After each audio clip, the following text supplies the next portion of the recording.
of models to suit every budget and energy requirement. 2, our project managers handle every step of the process: power, gas, permitting, and inspections. 3, our certified technicians install your generator with precision, ensuring peace of mind. Don't wait for the next blackout. Call 256-880-1880 or visit us online at jetsuperstore.com. At Wheelchairs for Warriors, serving America's heroes is our mission. With your support, we serve veterans and first responders injured in the line of duty across the United States of America, providing them custom-fit, complex rehab mobility solutions to ensure they rejoin their lives at the highest level of independent mobility and function possible. Join the mission at wheelchairsforwarriors.org.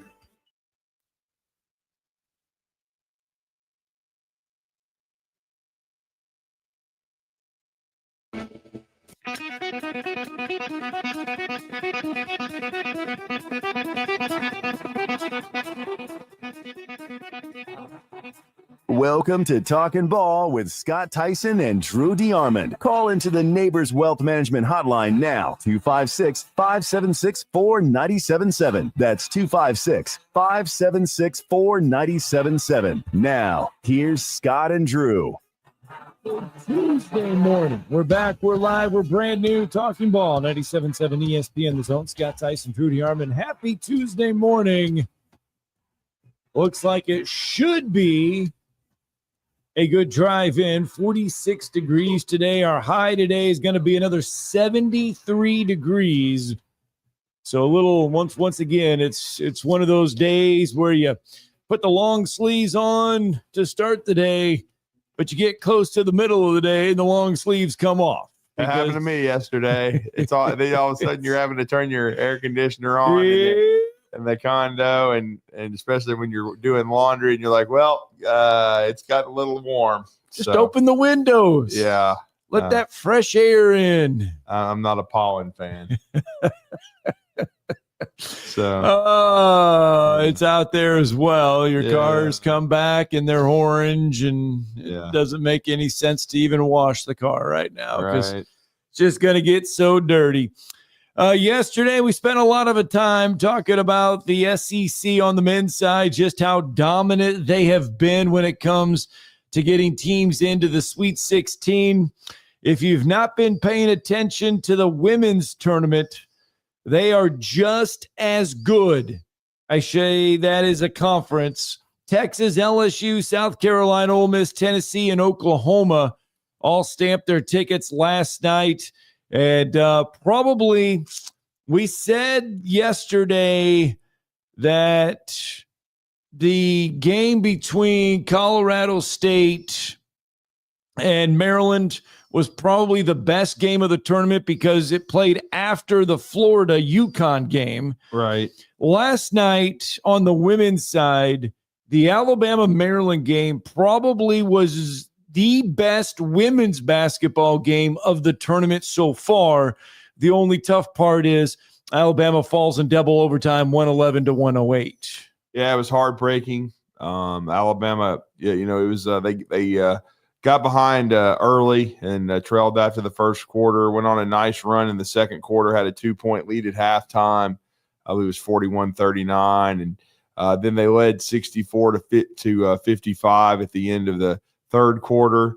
But the issue was they had a 17-point lead with 3 minutes and change to go in the third. By the end of the third, it was 9. And then basically they were fighting to hold on the entire fourth quarter.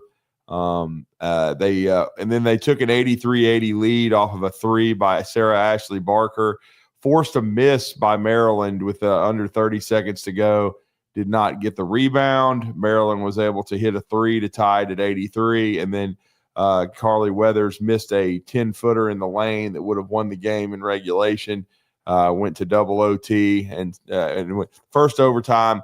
Alabama was down 96-93, and Sarah Ashley Barker was fouled shooting a three about 5 feet behind the three-point line.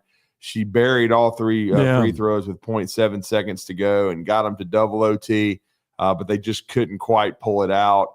Sarah Ashley Barker had one of the greatest games in Alabama women's basketball history in her final game in a Crimson Tide uniform. She scored 45 points on 17 to 25 shooting. It was the most points scored yeah. by any player. It wasn't just an Alabama great performance. Right. It was an NCAA tournament historic performance because it was the most points scored by any NCAA tournament player since Kelsey Mitchell had 45 back in 2016 when Kelsey was with Ohio State, and that was against West Virginia back in 2016. Yeah, it was an unbelievable performance. She also had 8 rebounds and 3 assists. She stuffed the stat sheet. She played 49 minutes, and Carly Weathers actually played 50. Essence Cody followed her up with 18 points, and then Aaliyah Nye and Zay Green both had 11 apiece. They really needed more out of both of them, honestly, if they were going to win the game.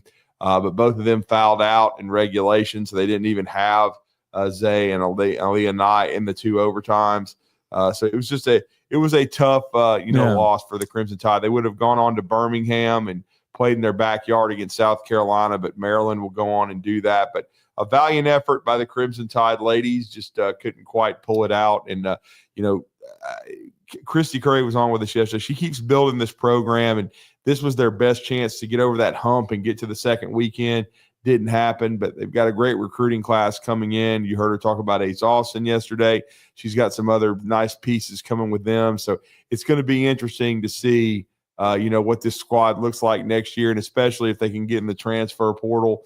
And she's kind of been a master at that, at getting some really good players to come Alabama's way. So it's going to be interesting to see if they can take that next step in a year. Here's Christy Curry, as you might imagine, heartbroken after the double overtime setback.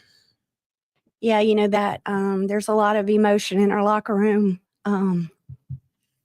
What Sarah, Ashley, and Aaliyah have given, Zay believed.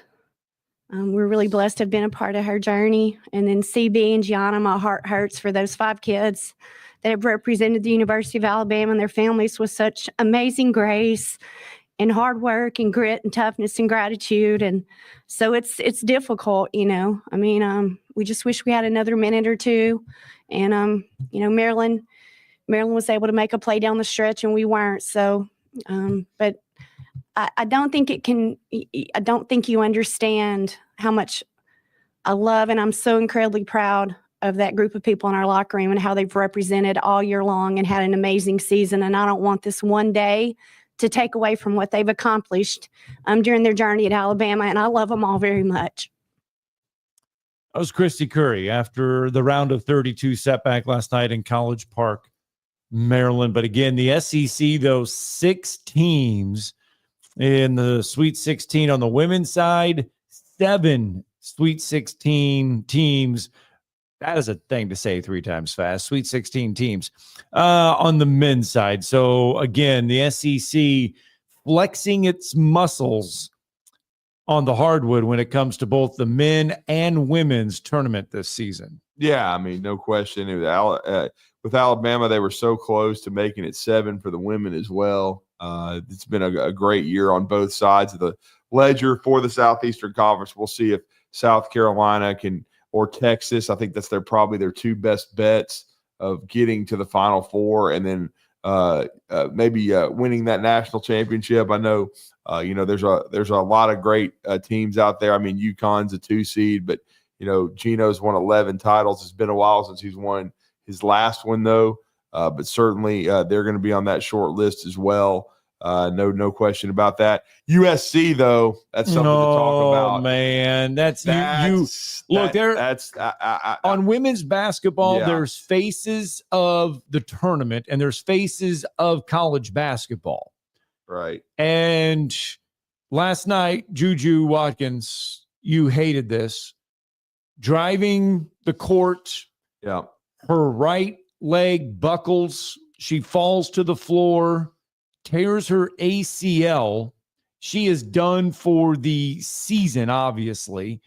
She is the face right now, one of the faces of college basketball. NIL value, whatever, she is up there in college basketball. It would be like Duke playing without Cooper Flagg, going down with an ACL in the tournament. Auburn going down with Janai Broome.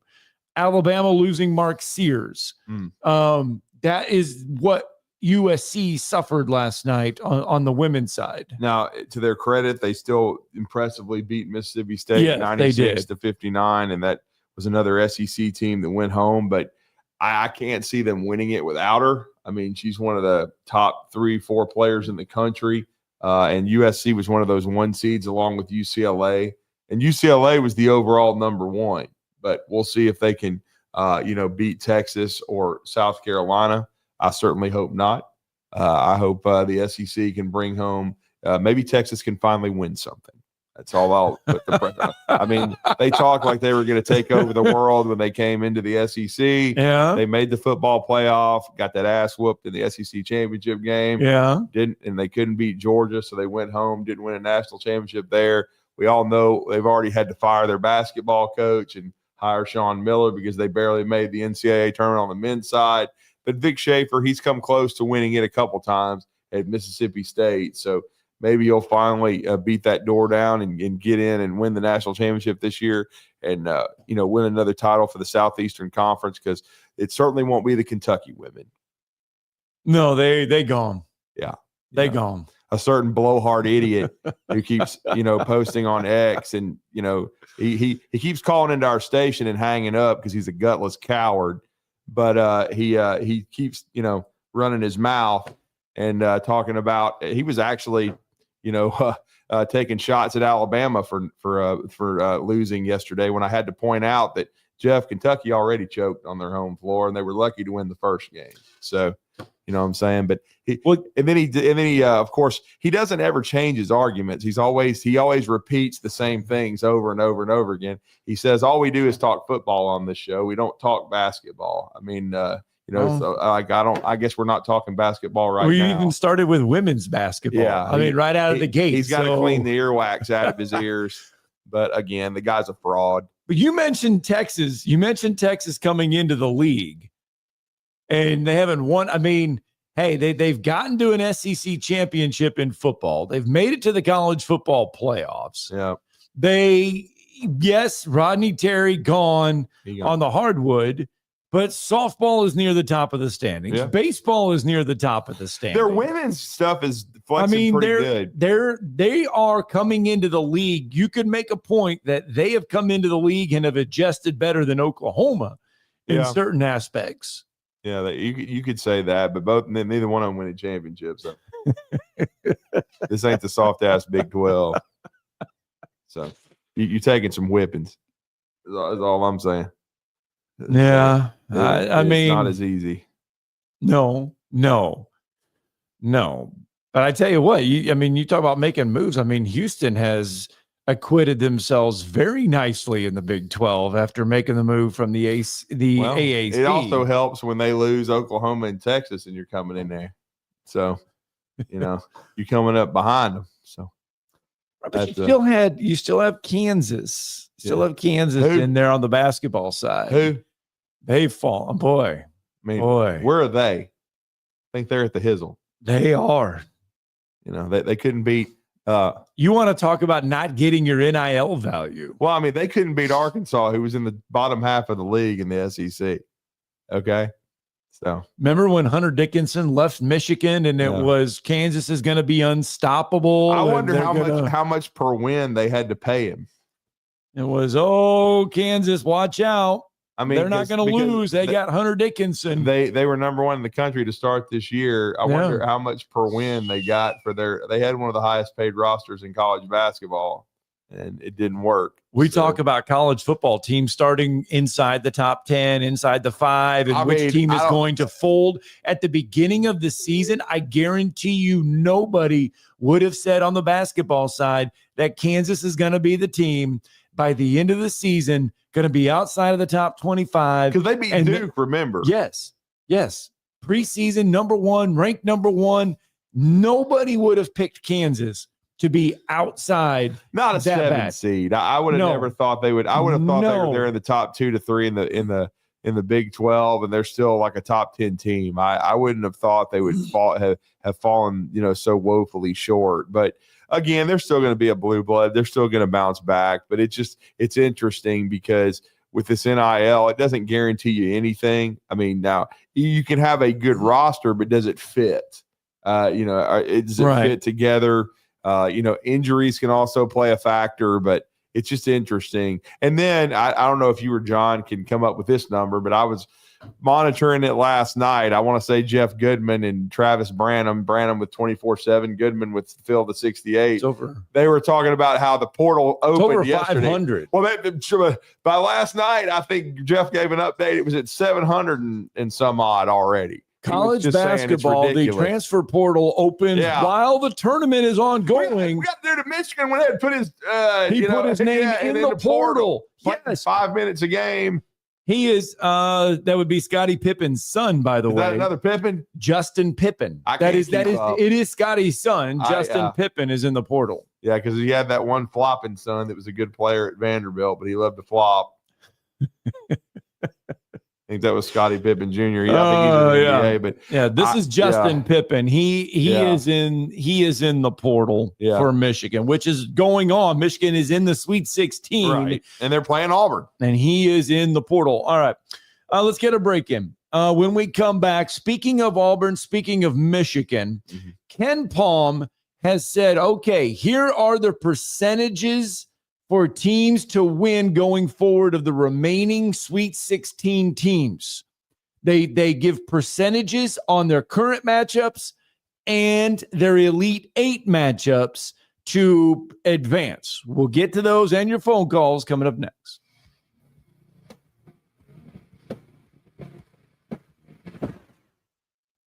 You're listening to Talkin' Ball on 97.7 ESPN, The Zone. One wreck showing this morning on the Parkway southbound at Mountain Gap. That one came in as a no injury. Everything else looks good. Traffic level heavy on most all the inbounds. You be careful on that ride in this morning. Dr. Sandman has the Somnodent, a safe, insurance-approved alternative for snoring and sleep apnea. Dr. Randall Sandlin, 350-CARE. Captain Nick in the Valley Skywatch Traffic Center. We aren't a winning school. We are a championship school, and we make legends. Join the Crimson Tide as they look to continue to rise to the top of the NCAA basketball mountain. Every game, all season, right here on your home for Alabama basketball, the Crimson Tide Sports Network from Learfield. Specializing in simple and affordable rentals, McCurry Van and Car Rental can make sure you have just the right vehicle for your next family vacation, weekend getaway, or if you just need transportation while your vehicle is being repaired. McCurry carries Ford Transit vans and Mercedes Sprinter vans, trucks and work vans, and more. And they offer discounted rental rates for long-term rentals. Now with 4 locations: Athens, Muscle Shoals, Coleman, and Huntsville. Log on McCurryRentals.com to make your reservation now. That's McCurryRentals.com. I'm here with Stan McDonald of Jacob Title. Stan, I've heard that every real estate closing at Jacob Title is a very big deal. Why is that? Wes, I'm reminded of a very impactful statement that I heard from Coach Gene Stallings years ago when he talked about big games and little games. He said he didn't like that comparison. He says, because try losing one of those little games. And if you ever do, it ends up being the biggest game all year long. Well, it's the same thing with real estate closings. Every game, every closing is a very big deal at Jacob Title. Because when it's your closing and your contract on the line, it's a very big deal, and we understand that at Jacob Title. So it sounds like whether your client is a first-time residential buyer or a multi-million-dollar investor, they can expect your A game. That's exactly right. As a matter of fact, when you bring your real estate closing to us at Jacob Title, we understand it's all about trust and confidence. And when Stan McDonald tells you that a chicken dips snuff, you can look under his wing for the box. And like Beams likes to say, there's no doubt about it. Hey there, Bob Baumhauer again. March Madness is here, and it's time to hoop it up at Baumhauer's Victory Grill with our Slam Dunk specials. It's nothing but net with a pound of our world-famous wings. Tip it off with our party-ready trays, including traditional wings, buttermilk fried chicken tenders, and hot lips, to name a few. Want a cold beer with those wings? How about $7.99 pitchers of Yingling served all day, 7 days a week? Break out those brackets and bring the gang to the best watch party place in town, Baumhauer's Victory Grill, the true king of wings.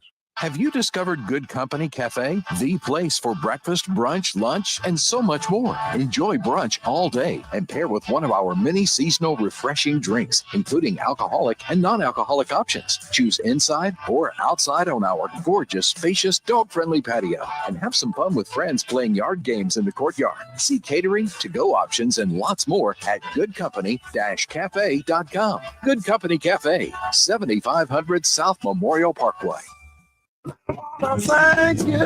Thank you for making us your number one choice for sports talk in North Alabama. Thank you. Thanks. Thank you very much. 97.7 ESPN, The Zone.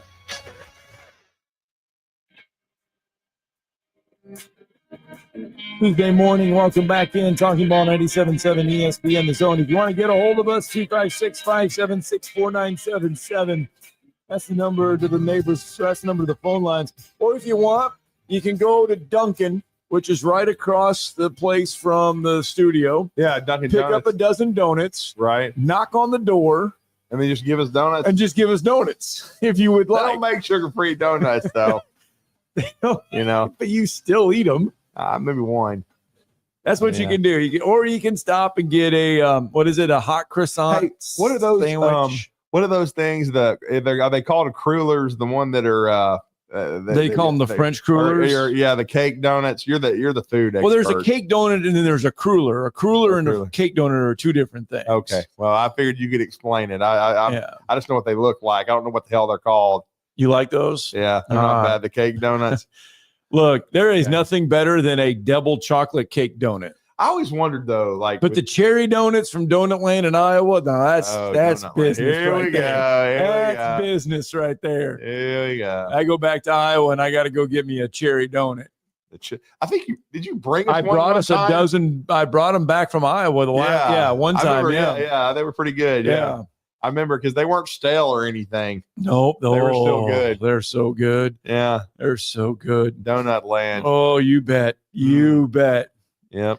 Let's go out to the phone lines. Let's say hey to Mark from Spring Hill. Good morning, Mark. What's up, Mark? How are you, man? Hey, doing great. How you guys doing? We're doing good. Hey, just real quick on I wanted to get in yesterday, but couldn't. But I know we got 7 in on the elite. I mean, on the Sweet 16. Correct. I really think I really think that we could have an all SEC Final Four, and here's the four: Auburn. It would be Auburn. It would be Alabama. It would be Tennessee, and it would be. I'm trying to think. I just forgot my third one. I've got Florida. I've got Florida, Auburn, and Tennessee in the Final Four. I had Alabama in the Elite Eight against Duke. Yeah, the thing about Duke, real quick, and I'll just make my comment hang up about Duke. The only team that I think matches up with Duke, if Alabama is the big guys, the two players. You know what's bad is I love Alabama basketball, but can't name the players. Some of them, they got the guys down low. But they've been playing really well, and I think they match up. They're clearly athletic enough to beat Duke, and I think the key is I don't know of another team that's out there that can give Duke a run and couldn't beat them. And whether they can or not, your thoughts on I know they got to get through BYU, but is there another team that matches up better to beat Duke than Alabama? Yeah, Florida. I think Florida certainly can. They've got 4 bigs and 5 guards. They got that 2. are really They're like good. Noah's Ark. Well, and again, they did struggle against UConn, but that's the 2-time defending national champion UConn. I really look. That's why I never bought the fact that they were going to blow UConn out. So, but I think Tennessee is good enough on a given day, right? Because don't forget, a couple of years ago they whacked Duke in the round of 32. So certainly Rick Barnes' group is capable, and we all know Auburn went to Cameron Indoor and almost won that game. So I think any of those big 4 now, Kentucky, forget it. Kentucky ain't got a chance in hell. I know they beat them early in the year, but that's when they were healthy. Now, if Jackson Robinson were healthy, if Lamont Butler were completely healthy, yes, Kentucky would have a chance too, but I don't think this version of Kentucky can beat Duke. I think they can. I think they can still beat Tennessee. I don't have them beating Tennessee the third time, but we'll see. I think Lamont did play and played well in there against Illinois. Okay. But he's still limited, in my opinion, as far as being banged up. And I think, certainly I give Kentucky full credit for beating Tennessee twice. They earned it one time without Lamont, and that was in Knoxville. But I still think this version of Tennessee, the way they're playing now, I would still take them over Kentucky. Ken Palm said, okay, we're going to take all of our numbers and we're going to put predictions and percentages on teams to advance. Right. So Ken Palm, now these are Ken Palm percentages. They give Auburn a 77% chance to beat Michigan and Michigan a 23% chance to win that game. Mm-hmm. They give Michigan State a 62% chance to beat Ole Miss, with Ole Miss only having a 38% chance to win. Now, in the other region, now they have Auburn with a 66% chance of beating Michigan State, if that is the matchup. That's what they give. Gotcha. Okay. Now, Florida and Maryland, they say Florida is a 71% chance favorite to beat Maryland, with Maryland only having a 29% chance. Arkansas, they say Texas Tech has a 71% chance of beating Arkansas, with Arkansas only a 29% chance of winning that ball game. Duke and Arizona. Duke, 78% chance to beat Arizona. They already did once. And then Alabama and BYU, they give the Tide a 68% chance to beat BYU.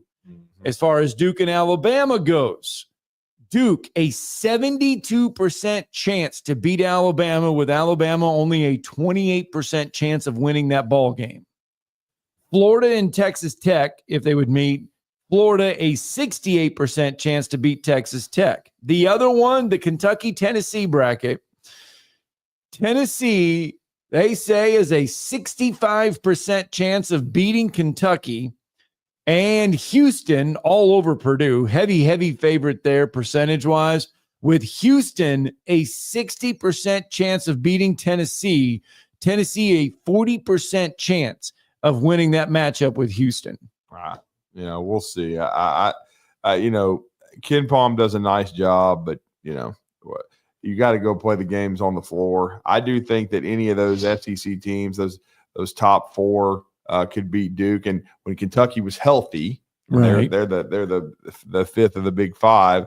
They certainly beat Duke. And are you surprised that number is that high if Alabama and Duke would play each other? 72% chance for Duke. Well, I mean, they're going to have Duke beating everybody. Look, I read Mike DeCourcy's rankings of the Sweet 16 teams. Right. I think he had Alabama maybe 8th or 9th, and he said they had a chance to beat Duke, but he of course had Duke number 1 as a runaway train. So we'll see. But and then I think he had Florida number 2, but and Duke may be that much better than everybody else. I'm not buying it quite yet because I still think the ACC sucks. And I know Duke was extremely impressive with the 2 sad sacks that they beat in the first 2 rounds, but they beat a 16 seed, Mount St. Mary's, who they were going to hammer, and then a Baylor team. This ain't even in the top 10 Baylor teams that Scott Drew's ever had. So they haven't been tested yet. Now we'll see what happens going forward. I think this weekend is going to be much tougher to do than those, including Arizona. I know they beat Arizona in Tucson, but if we see the Caleb Love that I saw against Oregon, then Arizona will have a shot to do it. We'll see. But again, I thought last year going into Alabama's Sweet 16 situation, I thought they would very likely play Arizona in a rematch in the regional finals if they beat North Carolina. But no, Ken Palm didn't give Alabama a chance in hell of beating North Carolina. We all know what happened. Yeah. No, I mean, you're right. I mean, these numbers are interesting, but I mean, it's not the end all be all.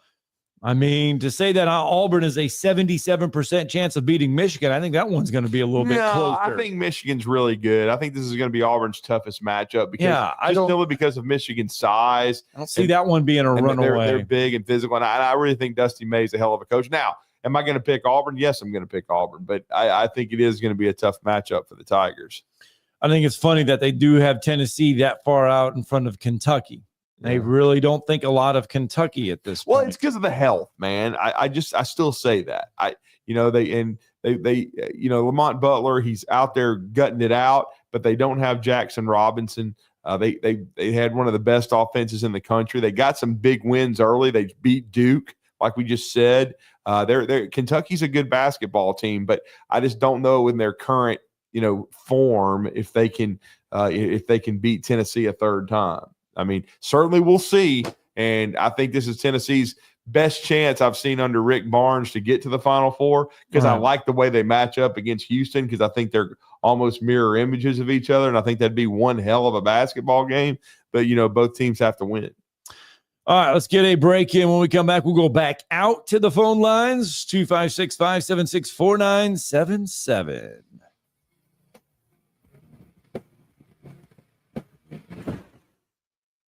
You're listening to Talkin' Ball on 97.7 ESPN, The Zone.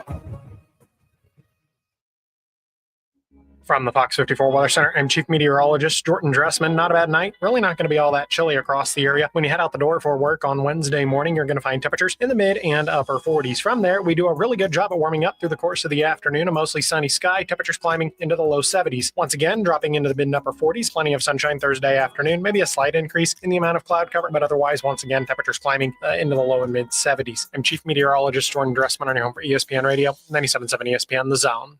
They're showing the wreck on the Parkway southbound at Mountain Gap as being clear now. That was our only working accident. Everything else should be out of the way. You be careful on your trip. The 41st annual Bloomin' Festival Art, Craft, Music, and Food Fair is coming up on April 5th and 6th at St. Bernard in Coleman. It's a Southeast top tourist event with over 150 artists and craftsmen. You could win a 25 Buick Encore at the Bloomin' Festival. St. Bernard in Coleman. Captain Neck in the Valley Skywatch Traffic Center. By now, you know about Eagle Masonry and Insulation, and maybe you know that Eagle also does landscaping and dirt work. But how about after paint work? Shower doors, shelving, and mirrors, all taken care of by Eagle, the same Eagle that takes care of all your masonry, insulation, and landscaping needs. Eagle brings the same level of expertise to all these disciplines, and they're ready to provide you with a free quote. The website is the same, insulatewitheagle.com, as is the phone number, 256-755-1556. Give them a call and see what Eagle can do for you. Eagle saves you time. Eagle saves you money. Tom Luganville here for my friends at Woody Anderson Ford. Bobby White and his team take great pride in their service department, and you can see it the moment you walk into those beautiful new service lanes. And just like a championship team, they all work together to make sure your experience is second to none, whether you drive a Ford or not. Also, check out the gold certified pre-owned inventory at Woody Anderson Ford for great deals every day. Stop by and see them at Jordan and Sparkman or at Woody Anderson of Madison on Hughes Road, or visit WoodyAndersonFord.com. Have you ever turned your back on God? Have you ever absolutely known the right thing to do and just turned around and walked away in disobedience? I know that I have. Aren't we thankful for our great and merciful God who loves us and forgives us and remembers our sin no more? I'm so thankful that his mercies are fresh every day. I need that, and I suspect you do too. Hey, I'm John Dees, pastor of Cross Point Church, and if you're looking for a church home, come see us. We're smack dab across the street from the YMCA in Madison, and check us out at cpcfamily.org. It all comes back to money. Visit our store right now at zonedeals.bigdealsmedia.net to take advantage of all the best deals in the Tennessee Valley. Or just go to our website, 977espn.com, and click on the Zone Deals logo to start saving right now. Now, as to the price. These deals won't last long, so get yours now. Zone Deals. You'll thank us later. A man who could easily afford to buy a vowel. Mike Rowe here with a quick question. Have you noticed mold, mildew, bowing walls, or water in your basement? I hope not, but if you have, your basement is losing the war against groundwater. That's where AFS comes in, a groundworks company. They can honestly assess your situation and create a plan to waterproof your basement and stabilize your walls. Schedule your free inspection at afsrepair.com/row. And while you're there, check out my latest dirty job. Licensed in all states where work is performed. See website for detail. The Havoc Hour with Joe Hahn. Every Tuesday night at 6 p.m. Live from Zambruski's Tavern inside the Huntsville Nightclubs. Only on YouTube at WZZN TV.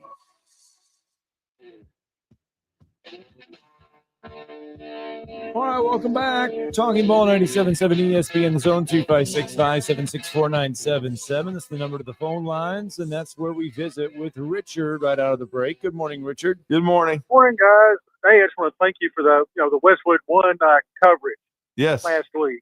It was nice. I ended up working, of course, Thursday and Friday and coming home, you could listen to the games, and I had to, do some running around on Saturday and Sunday. And, so it's great to have the games on, and, and really especially it was the first, couple of games on Saturday and Sunday where it was the only one game on. So, you're able to keep up with, what was going on and, not miss any of it. So, great job. Appreciate it. And I guess, I know, Drew, you saw where former Alabama assistant Hodson is now the head coach of South Florida. Yeah, after Pete Nakos of On3 Sports reported it was going to be UNLV. Now, he was about the only one that was doing that, but I think people were waiting, and it was classic crawfishing that, you all of a sudden post that it was almost done to UNLV, and then South Florida swooped in, even though I would imagine he was in talks with them, but probably the priority was USF the whole time, because I always look at guys like Jeff Goodman, Matt Norlander, all these guys that are also insiders that you trust with these college basketball searches. And I didn't see anything about UNLV and Hodgson except for Nakos. And then when I saw that the deal was done, that Hodgson was going to South Florida, I just kind of had to chuckle, because I was like, sometimes you jump the gun a little bit in these situations. And Josh Pastner now and Josh to Pastner UNLV. goes to UNLV. I was surprised about Hodgson being mentioned with UNLV only because of this. They're having a lot of financial problems. They can't even afford to pay Dan Mullen past 2 years of his contract there on the football where's the side. NIL going to be? And South Florida has got it's a large university. Abdul Rahim won the league 2 years ago. And so the infrastructure there, and they've got to have some money, because correct me if I'm wrong, I think Hodgson had I don't know if he ever signed the extension, but they were going to pay him $4 million at Arkansas State. So he's obviously going to be getting paid. 6 years at USF. See, one thing too is you have hockey, pro hockey, but you don't have any basketball. It's not like Florida's 2 feet away or Florida State, so you're the only basketball kind of in town too. Right. Yeah. All you have in Tampa is Lightning. I guess is that the hockey team? I think. Yeah, Tampa Bay Lightning, right? Tampa Bay. Yeah, but like I said, you got 6 years too. But seems like a great hire. I mean, he's a great recruiter, so he should do well there. Yeah, you can win in the American Athletic at that program. And the thing is, I kind of figured when Arkansas State was as aggressive as they were with the extension they announced, that they knew he was going to be in demand, and so they were I guess they understood it was going to be hard to hold on to him. I was joking with friends of mine about Pastner going to UNLV. I said they might as well go after Tom Crean or Seth Greenberg if they're that bad off. And I mean, get one of these other rejects that have failed 2 or 3 times. So. Jefferson, you only talk football. You guys have talked donuts, and Scott was doing math, women's basketball, men's basketball. So, I mean, Scott was even doing math a minute ago. Yeah. You had your math lesson on Ken Palm. So, we managed to hit the smorgasbord a little bit today. It's the old adage, you can't fix stupid. That's true. So, so you guys have got, kind of hit all kind of things today to discuss. So, Drew, I guess you guys aren't going to exciting Newark then? No, I will not be going to Newark, New Jersey. I mean, Scott educated me on the arena where they play. Like, this is not the New Jersey Nets in Brooklyn. This is Drew would have fun though in Newark, right?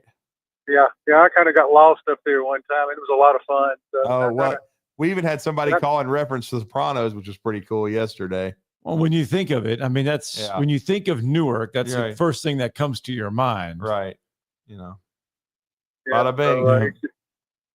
Exciting Newark stuff. See you guys later. Thanks, Richard. Appreciate By you. the way, South Florida, since we were talking about them, they've not made the NCAA tournament since 2012. It's been a while now. They made the NIT in 24. Yeah, And that's then what happened. They won the regular season, Abdul Rahim and those guys for Yes. South Florida, but they didn't win the tournament. And we all know we saw UAB lose to Memphis in the finals. Yes. It's still considered a one-bid league in many ways. Now, Hodgson might be able to schedule aggressively enough and win enough games to where maybe you can get 2 out of that league without having to win the conference tournament, but he was in a one-bid league in the Sun Belt too. So Right. Well, and that was stuff. The South Florida was dealt a bad hand. You don't ever expect to lose a coach like that. I mean, you don't expect the coach to pass away. Yes. You don't expect a sitting coach to pass away. So they had an interim coach for a year. Yes. And then they had to go out and hire a permanent one. And, they've already had to go through the Orlando Antigua situation. Murray Bartow, by the way, was interim coach when they got rid of him. Oh. I didn't realize it's South Florida. Yep. I remember East Tennessee State. I remember he was there. Yeah. That was 16-17 season. Wow. 2016, 2017. Murray Bartow. Blast from the past. Yeah.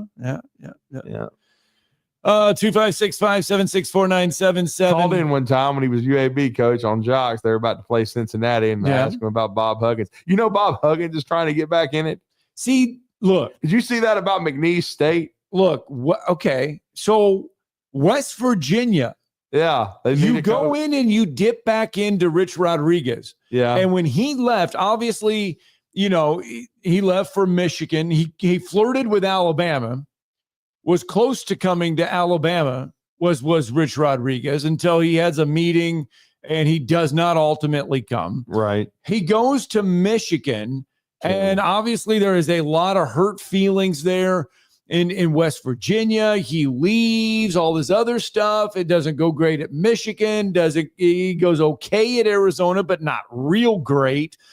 He comes, he revives his image at Jack State. After being at Ole Miss for years, OC. Yes. And then West Virginia says, we'll welcome you back with open arms. With the culture and everything today, I was shocked that West Virginia didn't say, okay, Bob Huggins, we'll look at you again. This is the Bob Knight situation, man.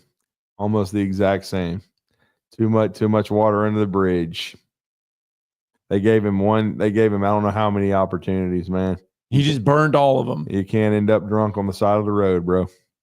I mean, not in this climate after you've already had all these other, ultimatums. They were just he's had a great Hall of Fame career. Okay, there's no denying that, but he's also been a lightning rod for controversy. Okay, so now maybe he might be able to get a McNeese State job because it's a mid-major. It's not right. And again, they welcomed him with open arms when they hired him. They were ecstatic. But don't forget, he left Cincinnati on bad terms.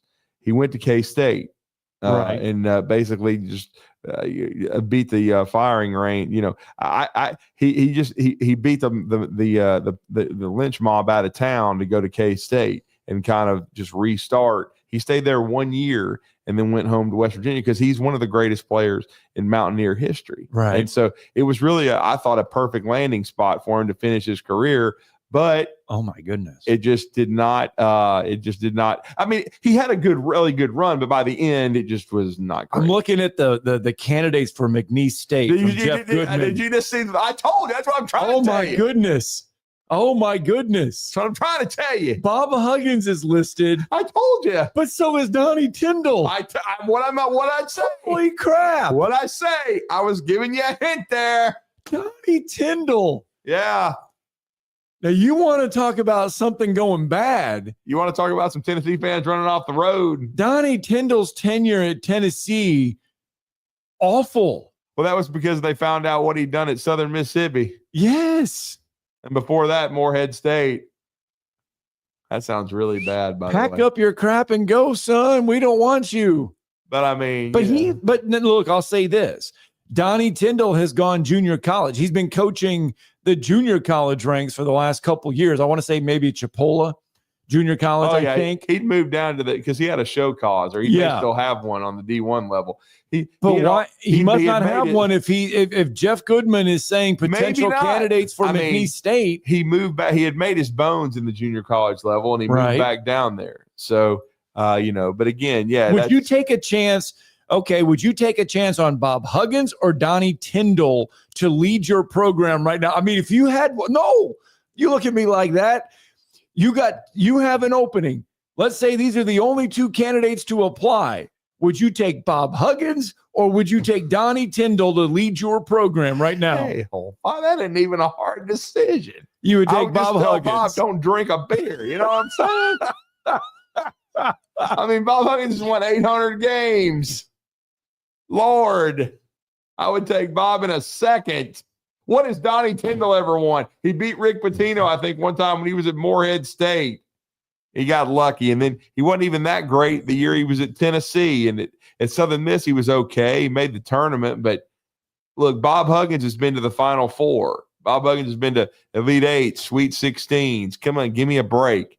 I mean, you're going to have a lot more immediate reaction and national appeal if Bob Huggins is your head coach other than Donnie Tyndall. A lot of people outside the South are going to say, who? They don't even know who the hell Donnie Tyndall is unless they want to look up cheating. Yeah.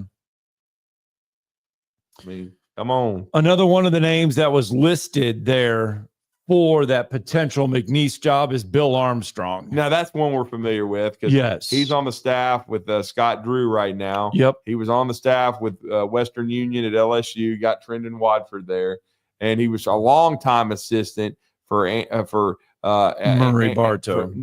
Also he was on that staff at UAB, but he was also he did a great job at Ole Miss too.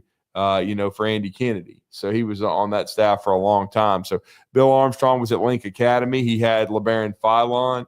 This year he went this is his first year at Baylor. So it's going to be interesting to see because a few years ago I heard his name come up potentially if Ray Harper retired at Jack State, that he might be on the short list there. So Bill Armstrong has got a very, very strong reputation as a recruiter and potentially could be in the mix for that McNeese State job. Now, do I think McNeese is going to hire Bob Huggins? Probably not, but I just thought it was very interesting when Jeff Goodman dropped that name. I didn't give Donnie Tyndall much thought because I think Donnie Tyndall, what the hell has he ever done? Con Tennessee into hiring him. Pretty much. But look at this. I'll say this. McNeese took a chance on Will Wade. Well, Will Wade had a lot. I mean, Will times Wade have had done changed more now. as a coach than Donnie Tyndall had. Right, but I'm just saying times have changed. But when Will Wade left LSU, Will Wade was a little toxic at the time. Yeah, and then, or I should say, when LSU departed ways from Will Wade, he was a little toxic because the environment around college athletics hadn't changed like it is now. Well, McNeese took a chance on Will Wade, and they cashed in on the 2 years, and it's made the job a much more desirable one in the mid-major level. Right. But I still think Bob Huggins' best days are behind him. I think Bill Armstrong would be a good hire. I think he has a lot of connections to players, and he certainly could do a solid job. All right, let's get a break in. When we come back, Bruce Pearl was on Colin Cowherd yesterday.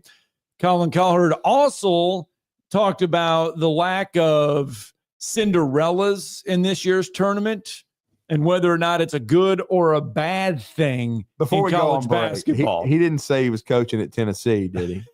No, he did not. Okay, I just want to make sure. No, he did preface it by saying Auburn head coach Bruce Pearl. Okay, I just making sure because he said Joe Burrow. He didn't even know that he played at Ohio State. I know. Colin is one of your favorites. Just making sure there. Colin is one of your favorites. I know. You're just making sure he's all up to date. But yes, we'll hear from that coming up next.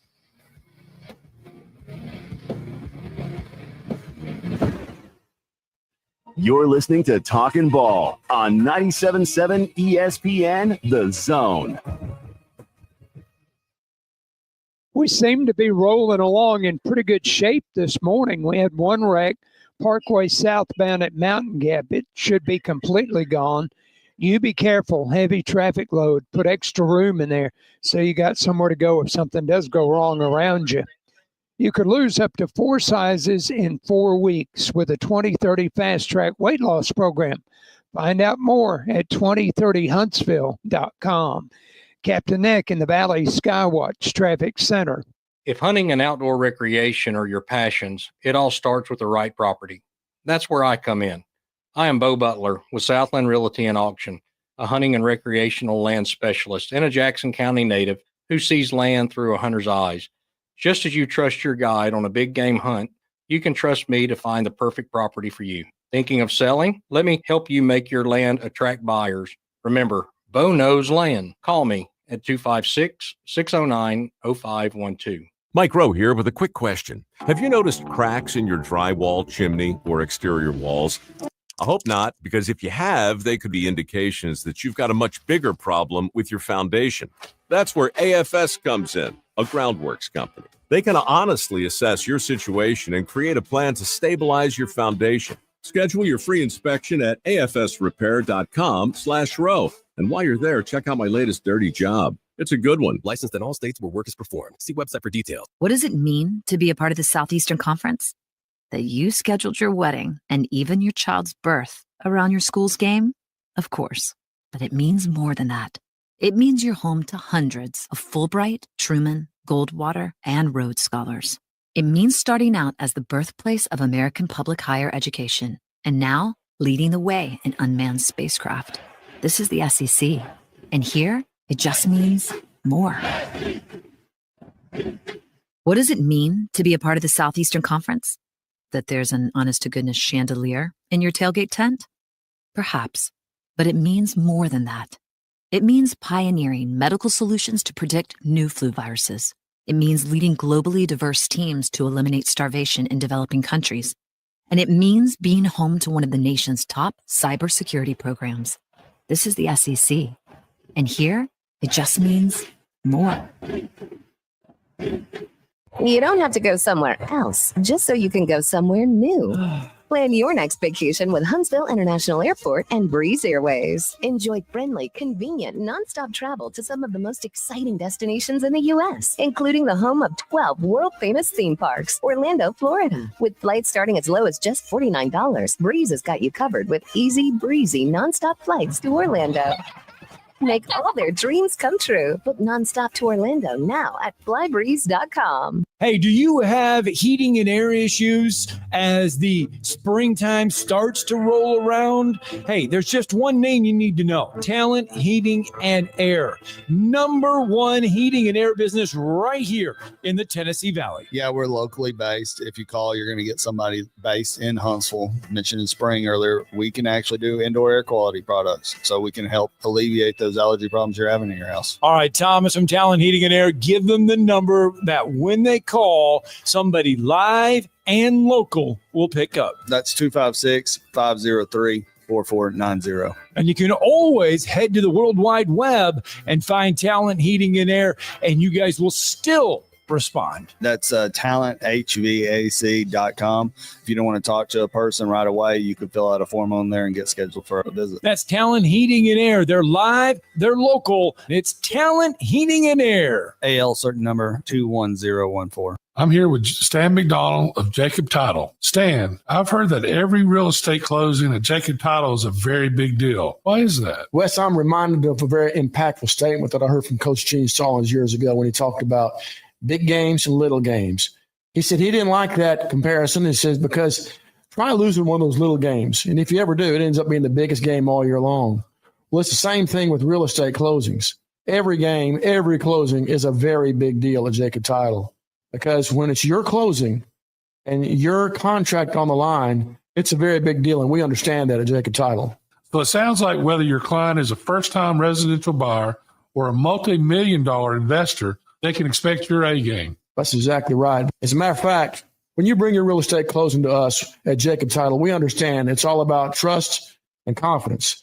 And when Stan McDonald tells you that a chicken dips snuff, you can look under his wing for the box. And like Beams likes to say, there's no doubt about it. Hello, listeners. I want to tell you a little bit about Minuteman Press and what we have to offer our community. We specialize in paper printing and can help from designing your piece to the finished product. We print media guides for many of the athletic departments at high schools and universities around the area. We typically purchase sponsorships from these schools as well try and help them with their fundraising. Once we have reached our new normal, we also print all types of marketing materials for you to hand out either in person, via mail, or at various trade shows and events.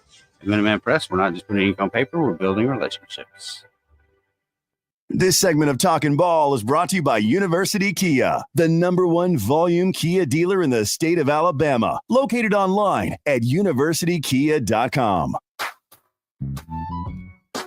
Well, welcome back. Talking Ball, 97.7 ESPN The Zone. Yesterday we talked about it a little bit, about the fact that, you get into the Sweet 16 now, and it's all SEC, ACC, Big 10, Big 12 teams. Arkansas is your lowest seeded team. The Magic may not be there with all the Cinderellas gone, so to speak. Colin Cowherd talked about that yesterday, and he says that college basketball is headed in the right direction with all this NIL stuff. Take a listen as to why he says college basketball is headed in the right direction. NIL is actually great for college basketball because it keeps some of the better players in college for another year, like a Zach Edey. And then the big brands can cherry pick mid-major teams that nobody watches on television and get better faster. Listen, the rest of us common people don't watch a lot of Missouri Valley basketball. I've never said to my wife, honey, let's go out, bottle of Chianti, little Italian romantic dinner. And she turned to me and went, no, honey, let's stay home and watch Murray State. And eventually, all these upsets, they're ratings killers because you end up with McNeese State in the next game. Stay on the big brands. This is not Copenhagen. People don't ride around on bikes all day, have a second lunch, a siesta. We'll get to it tomorrow. We're busy. We're distracted. You got to give us familiar laundry. Mid-majors, see ya. Big brands, stronger than ever. It's good for college basketball. Okay, I was just making sure the roof wasn't caving. I heard something. All I did was slap it. Sometimes I don't know what's going on in here, but Cowherd just amazes me. You know what that whole diatribe was about? I don't watch college basketball. I watch NBA because I'm stupid. That's basically what it is. I mean, look, Cowherd's in a huge market where the NBA, in his opinion, matters.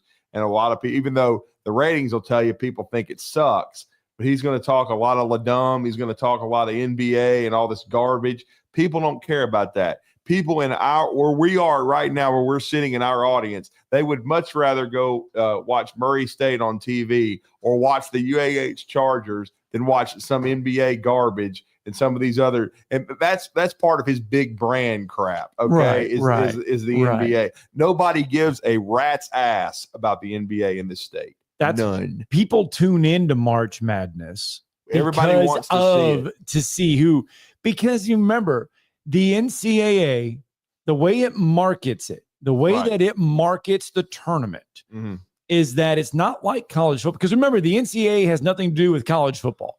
They have nothing to do with the college football playoffs. Nothing at all. That is the college football thing. That is the college football playoff committee.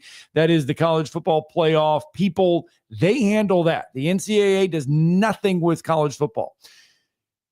The NCAA markets college basketball in the tournament as a tournament that gives everybody a chance to win it. Everybody. That's the appeal with the whole thing, is the fact that everybody has a chance to win it. Yeah, I mean, that's my thing. And let's just put it on. Let's be honest with you. If Colorado State had beaten Maryland, Colin Cowherd ain't getting Nedved on the show. Okay, he doesn't care. That's another thing he's sitting there trying to tell you. He doesn't give a rat's crap about the NCAA tournament until the Final Four. Then he'll start paying attention to it and say Bruce Pearl and Tennessee are getting ready to play.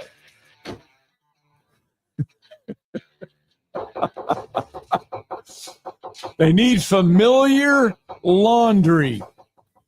He's not a basketball guy, man, except with NBA. And who cares? The NBA is puke.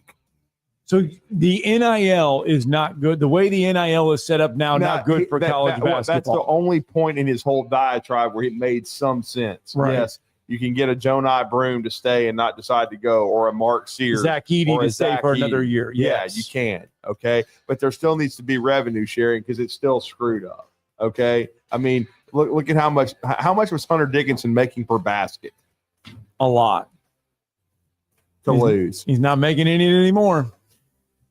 Hour 2 coming up next. Talking Ball 97.7 ESPN The Zone. This is Brent Musburger's VSiN Action Update on 97.7 ESPN The Zone. AI-powered betting models to help you make sharper picks during March Madness. Free 7-day trial available now at rhythm.com. That's RITHMM.com. Auburn Tigers bet up from a 7.5 point to an 8.5 point favorite over Michigan in the South Region semifinals at State Farm Arena in Atlanta, Georgia on Friday. 152.5 the total. The winner gets either Michigan State or Ole Miss. Spartans a 2.5 point favorite over the Rebels. Alabama 5.5 point favorite over BYU on Thursday at Prudential Center in Newark, New Jersey. 175.5 the total. In the other East Region semifinal, Duke laying 8.5 against Arizona. UAB tomorrow, the NIT quarterfinals, a 5.5 point underdog at UC Irvine, 159.5 the total. For more, go to VSIN.com. WCZN, Union Grove, Huntsville, Alabama. 97.7 ESPN The Zone. SportsMed is the official team physicians of the Rocket City Trash Pandas. And if the pros trust SportsMed, you can too. SportsMed provides every service you might need for complete orthopedic care, specializing in orthopedic surgery, sports medicine, joint replacement, spine surgery, neurosurgery, and podiatry. And they offer their own brace shop, in-house full-body MRI, physical therapy, walk-in clinic, and so much more. 4 locations and on the web at sportsmedalabama.com. This hour brought to you by SportsMed Orthopedic and Spine Center. Online at sportsmedalabama.com.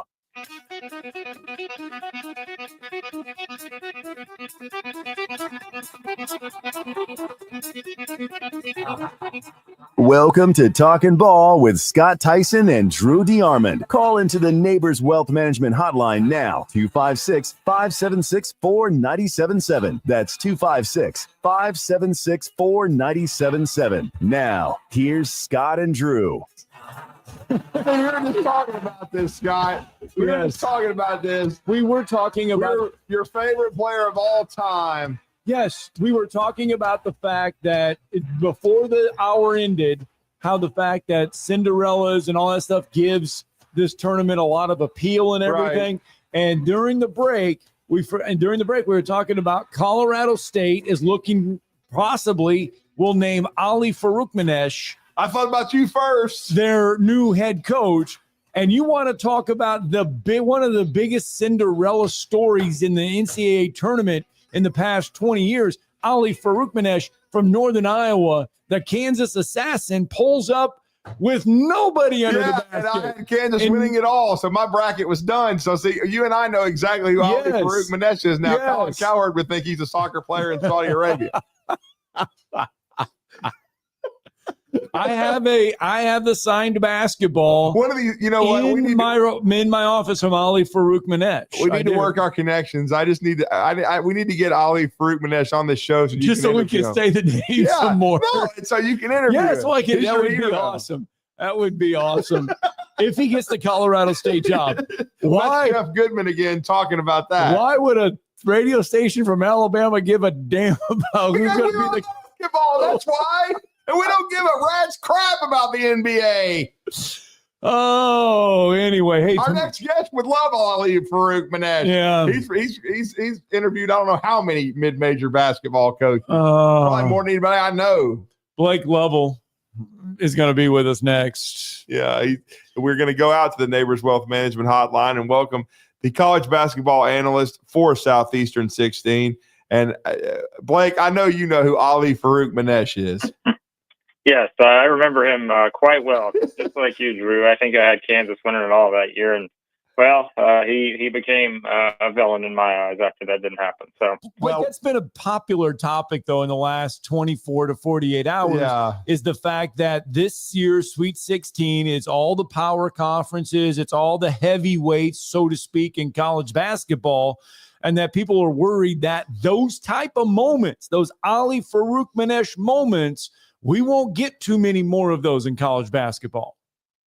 Well, I think you'll still get moments like that, but I do think this is, I don't want to say necessarily the new norm, but I don't think we should be surprised if it's moving in that direction just because it is a different era. And I feel like, the more we see, power conference schools pump more money into it and the resources that we know they're available and all this other stuff, like this is probably a direction we're heading in. And like you said, I don't think that's going to make everyone happy, but you're still going to have some of those teams that can go on, runs just because of their pure basketball skill and, the way they approach games. Like, to me, like Colorado State felt like one of those teams. Obviously, they got beat at the buzzer against Maryland, but it's like, hey, you're going to have teams like that can have a chance to make a run. But I think also too, we love to overreact, but it's like this has not exactly been the norm what we've gotten this season. I mean, this is a record-breaking Sweet 16 in multiple ways, right? Not just for the SEC, but just the number of conferences represented and all that stuff. So I probably wouldn't go so far with that just yet, but I do think it is pretty clear that we shouldn't be surprised if this is just kind of the new norm eventually. Maybe not right now, but 5 years, 10 years down the road. Well, and you've worked very closely with Blue Ribbon. You've worked with our good friend Ken Cross, Kenny Buckets, and you've covered national college basketball. You've interviewed so many coaches around the country. So I respect your opinion nationally as well. Going into this Sweet 16, as we're going to get cranked up on Thursday, a lot of national pundits have Duke as the runaway favorite. Is that your opinion, or do you think it's a pretty wide open Sweet 16 at this point?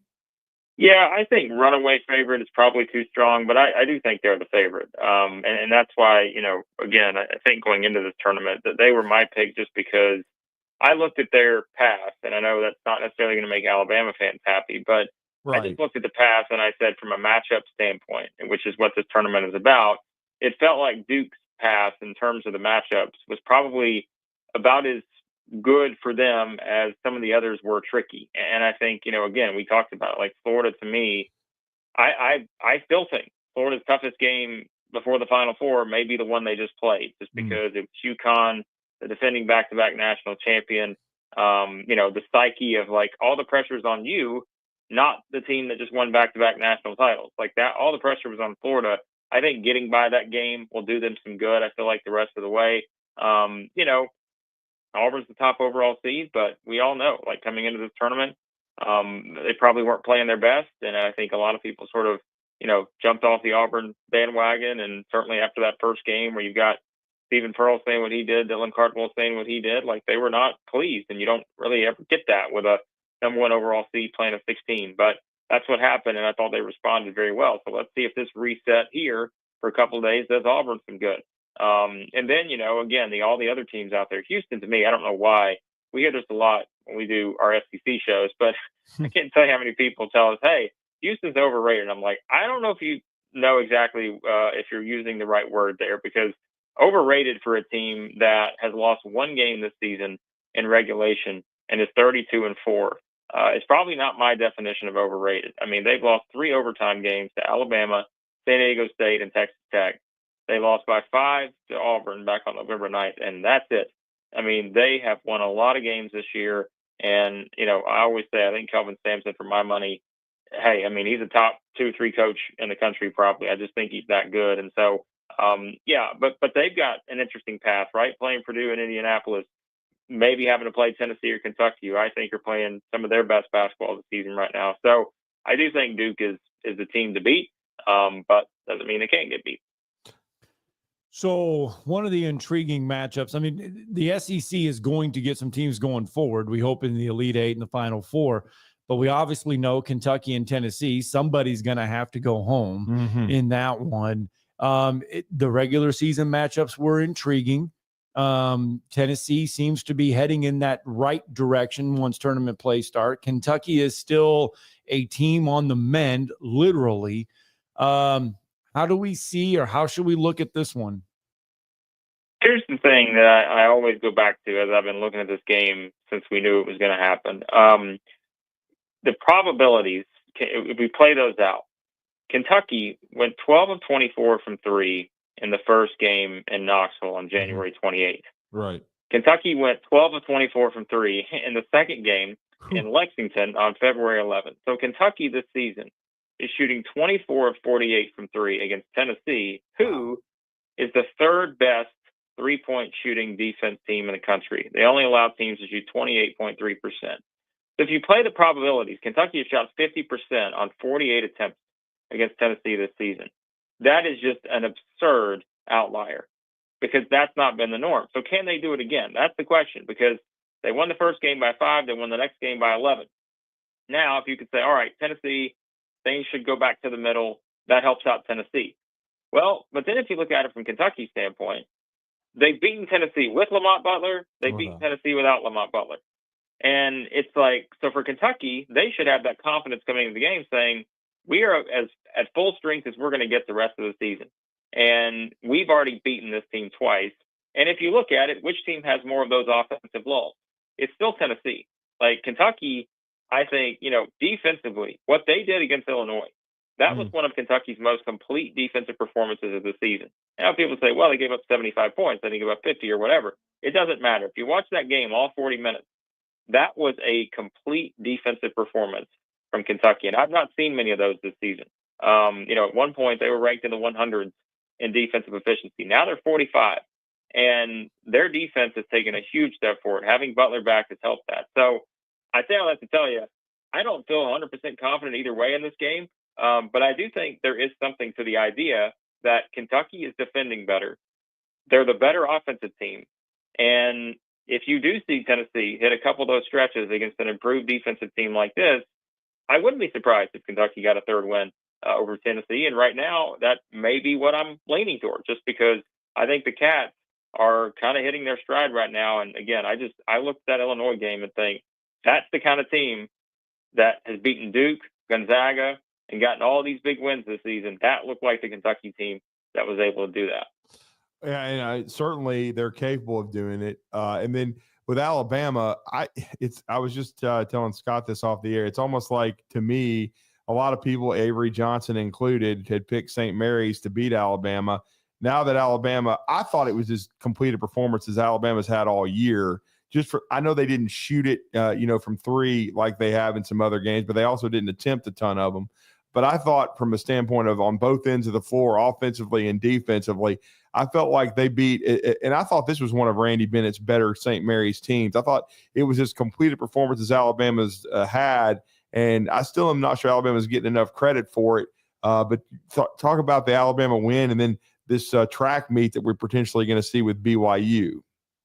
Yeah, early in these tournaments, I feel like you're always, as the high seed, graded on how many points you win by. And it's like that can be a very deceiving thing, because if you don't actually watch, and see the full game and kind of see some of those adjustments that teams make and all that, like you can't just expect the 2 seeds and the 1 seeds to go out and win by 30, every game on the way to the Sweet 16. That's just not realistic. So I think actually the first game was good for Alabama because, you kind of had a situation where you're playing a Robert Morris team, nothing to lose. Obviously, they got a lot of work done on the offensive glass. But, it is kind of some of that early adversity. And that's why, like, we brought that up, right? Florida, Auburn, like, these teams have faced adversity already in this tournament. And I think they're going to be better off for it, which is the same with Alabama, just in that first game, to be sitting there like, oh, no, are we about to be the upset, team? There are not many upsets in this tournament. Are we about to be the one? We're down 1 with 7 minutes to go or whatever it is. But they answered the bell. They wind up finishing the game. And then you have to come out and play a St. Mary's team that you're just not going to see many teams like that in terms of like your preparation. And remember, you're doing that on 2 days prep, getting ready for a team like that. You're just not going to see a lot of teams that approach the game the way that Randy Bennett does. And so I think from that perspective, to be able to still come out, win the game, like you said, they're not shooting 43s or anything like that. They just found different ways to win. And that was important because it felt like there was the opportunity there to sort of attack this team and obviously, win certain areas of the game. And Alabama did that. And so I think, like you said, I think it's the nature of teams that, okay, well, you only won by 9 and 14. We wanted you to win by 30 and 15, right? And so the game with BYU, I'm not going to lie. Like, I think this is one where if you're looking at teams that can beat Alabama, we've seen it this year. It is a team like Ole Miss that just comes out and completely locks you down, turns you over a ton. But that was the outlier. And the other teams that have beaten Alabama, for the most part, it seems, are the ones that can outscore them. And, BYU could outscore Alabama. I mean, they are just so good offensively. There's no question about that. Top 10 offensive team. I mean, they get 39% of their points from three, and they shoot 37%, which is 20 or 28th nationally. So top 20 in the country in your point distribution coming from three, you're top 30 in the country in 3-point percentage. If they shoot the ball well, they are absolutely the kind of team that can outscore a high-powered offense like Alabama. Now, the question is going to be, can BYU stop them? And that's where things get a little tricky for me. I don't know if they can stop Alabama. And so I would fully expect this to be a game that's played in the 80s or 90s. I do still think Alabama's better in that department because I think their defense is better. Like you said, Drew, I mean, I don't think Alabama's got enough credit. Just like we talk about maybe with Kentucky and a couple of these other teams, the defensive improvements they've made this season. Look how far Alabama, Kentucky, and Florida have come on the defensive end. Think back to last year. We're like, those three teams were grouping together. They were great offensive teams last year, but man, their defense was just not great. This year, they're all really good on the defensive side of the floor, and I think that may be the difference in this game because I don't know if BYU can stop Alabama. All right, so if you had Arkansas winning one game, good. If you had Arkansas winning 2 games in the tournament, yeah, it'd be real good. But can Arkansas win 3 games in this thing? I think so. Wow. I thought from the start of this thing, it was really, to me, and here you go, like another theme, defense. Yeah. I mean, Texas Tech's the top 5 offensive team in the country, but Arkansas, we talked about, I mean, I feel like that's the theme. I just don't think they've got enough credit for how good they've been defensively. Like, with all the ups and downs this team has faced this season, whether it's the injuries, the poor offensive execution at times, those things, they have not gotten enough credit for what they do on the defensive end. That's why they're sitting here in the spot, is because they defended really well against Kansas and they really defended well against St. John's. And I think with Texas Tech, they're a top 5 offensive team, right? But they're not going to do it the same way Alabama does it. And, they're not going to necessarily even do it the same way BYU does it. It's just, you're going to see Texas Tech, who can make a lot of threes. They are the kind of team that I think, when you look at it from the standpoint of the matchup with Arkansas, because of how well we're seeing Arkansas play on the defensive side of the floor, one of their strengths has been on the perimeter in terms of the guards being able to get out and contest shots. And, oh, by the way, if they get a Dufiro back, then we're talking about an Arkansas team that, for the first time this season, in the Sweet 16, it's the first time you feel like they've finally been fully healthy, maybe, and have their entire assortment of guys where no one is like having a nagging injury, all this kind of stuff. Wouldn't that be something if the first time that's happened this year is in the Sweet 16? And so, if you look at it from that standpoint, I think Arkansas absolutely has a chance to win this game. Texas Tech has been really good. I feel like they were one of those teams sort of was not getting enough credit with what Grant McCasland has done there this season. They've obviously been battle-tested in the Big 12, but telling you, this Arkansas team, they were a top 3 talent team in the SEC coming into the season. That doesn't always mean anything, and certainly they had their issues, but I don't know that you could find me, right now, maybe 5 to 10 teams that are more confident in what they can do than Arkansas. And with that little chip on their shoulder, we've seen them do this before. And so I think Arkansas absolutely has a chance to win this game. And I think that maybe my favorite matchup, and I think it's just going to be at Donnybrook, is Auburn and Michigan. Your thoughts? Yeah, I mean, as Bruce Pearl said yesterday, hey, they got their big guys, but we got ours too. And I think that's where the fun of this begins, is when you look at, how Auburn is going to go in and match up with this Michigan team, with Big Vlad over there and Wolf and those guys. I mean, I think, again, it's one of those where, to me, defense is going to win out here when it comes to just this matchup, because you're going to have, as you said, Drew, I mean, this is going to be a physical game, kind of knowing what the style is of these two teams. Certainly the offensive glass, I think, will play a role in this one. But I think for Auburn, the key here is you just got to force some turnovers and get some easy baskets, because, Michigan is a team, for as good as they've been offensively at times, they do tend to turn the ball over. I think they're 324th nationally in turnover percentage, turning it over on almost 20% of their offensive possessions.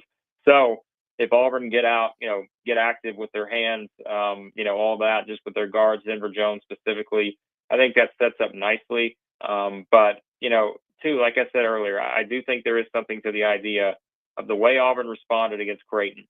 You're down at halftime. You kind of had all this momentum going in the opposite direction when it comes to their frustration with their own play and all that. But then to answer the way they did, I think they looked a lot more like the Auburn we've seen for pretty much the entire season in that second half. And I think for Michigan, you're playing a completely different team. You played A&M, but Auburn is a different animal when it comes to the offensive capabilities. And so I think this is another one. And boy, I hate to. I'm feeling a little bit overly optimistic, and we know what happens when that is the case. But I like the matchups for a lot of these SEC teams. But again, it's the Sweet 16, and you're going up against some pretty tough opponents. So. And then finally, for me, I just think Florida has too much depth for Maryland. Yeah. Your thoughts? Yeah, I mean, here's the one thing I've been thinking about with this game, and that is, what does Florida do as well as anybody, and that is get offensive rebounds. And we know what happens on plays where there are offensive rebounds. You get the tendency to have more fouls because, you have a couple guys going up for the rebound. Florida guy gets it. There's a Maryland guy all over him. He goes up again, foul. Well, Maryland they play 5 guys. And so if you were to get one of those guys in foul trouble, which I think keeping Florida off the glass is going to be an impossible task, then I just think that completely changes the landscape of this game. And Florida is one of the deepest, if not the deepest team in the country when it comes to just all of these guys that have made key contributions over the past, whatever, that they've been on this run that they have. So I'm kind of with you. I truly think whether, if they win this game against Maryland, I don't care if they play Texas Tech or Arkansas. I still think if Florida gets to San Antonio or even to the national, probably just to San Antonio, they're going to play a tough game in the Final Four. But we're going to look back and say it really was that UConn game that was the toughest one, because I think matchup-wise, these are better matchups than UConn was for Florida. And now that they've gotten that game out of the way, I do feel like would not be surprised if they come out and really just sort of use the offensive glass to put Maryland on their heels early and often here. Well, great stuff, Yep. Blake. So I know you sound optimistic for the SEC to have several teams in the Elite Eight. Let's put it that way. Yes. Yeah, I think it can certainly happen, guys. I mean, I feel like, just in terms of the way this sets up, I mean, even Ole Miss, right? I mean, they've got a good matchup stylistically against Michigan State. And so I think it sets up well. And we know all the national narrative will be if the SEC doesn't get 6 teams in the Final Four, it'll be a disappointment. But you know what? Hey, that's just that's what we're working with this year. Come on, Blake. You can't use Jeff math there. You can't say 6 in the Final Four, man. Come on. At least 7. I mean, if you don't have all 7 in the Final Four. All 7 in the Final Four. So, well, great stuff, Blake. Let everybody know how to connect with you, brother. Yeah, thanks, guys. You can find us Southeastern 16 on YouTube. We'll have our predictions up for every Sweet 16 game, live reaction this week and all that. So, thank you, sir. Thanks, Blake. Thanks, guys. Let's get that break in. Good stuff, Blake Lovell, 97.7 ESPN The Zone. You're listening to Talkin' Ball on 97.7 ESPN The Zone. That wreck on Old Gurley is at Shields. It's got no injury, so hopefully they'll clear it pretty quick. Got problems on the Parkway southbound. That's backing traffic up onto 565, trying to come from eastbound to southbound. Also causing some backup on the ramp coming from westbound 565, trying to merge onto the Parkway southbound. Expert heart care backed by advanced technology. If you need cardiac care, you need the heart doctor. Dr. Randall Burns and the team at Huntsville Heart Specialists on Bob Wallace Avenue. Captain Nick in the Valley Skywatch Traffic Center. Eagle Masonry and Installation. It's right there in the name. Eagle is your one-stop shop for block, stone, or brickwork, monument signs, and outdoor kitchens and fireplaces. Eagle also offers the finest craftsmanship and insulation, including fiberglass or spray foam insulation, and of course, insulation removal. Philip Love and his team have years of experience, bringing the region the best in masonry and insulation services. For more information and a quote, visit insulatewitheagle.com or call 256-755-1556. Eagle saves you time. Eagle saves you money. Flying nonstop from Huntsville is a breeze on Breeze Airways. They're nice people, flying nice people to nice places on really nice planes. Let's be direct. Nonstop from Huntsville to the places you want to go. Las Vegas, Orlando, or Tampa, starting at $49. It's time for a weekend getaway or a long overdue week away. Time to check in using the convenient Breeze app and check out. What are you waiting for? Book today at flybreeze.com. That's flybreeze.com. Breeze Airways. Seriously nice. Tom Luganville here from my friends at Woody Anderson Ford. Bobby White and his team take great pride in their service department, and you can see it the moment you walk into those beautiful new service lanes. And just like a championship team, they all work together to make sure your experience is second to none, whether you drive a Ford or not. Also, check out the gold certified pre-owned inventory at Woody Anderson Ford for great deals every day. Stop by and see them at Jordan and Sparkman or at Woody Anderson of Madison on Hughes Road, or visit WoodyAndersonFord.com. It's laundry season at Owen Home Appliance Center. Tired of that washer walking out the door and having to dry a load 2 or 3 times? It's time for a new washer and dryer. Pick from brands like Maytag, GE, Whirlpool, Electrolux, and of course, Speed Queen. Try the new 2-in-1 GE Profile that washes and dries a load all in one machine. Visit the interactive location in Lacey Springs where you can try the washers and dryers before you buy them. Owen Home Appliance Center. Quality products, quality pricing, quality service. It's in the name, Owen Home Appliance Center.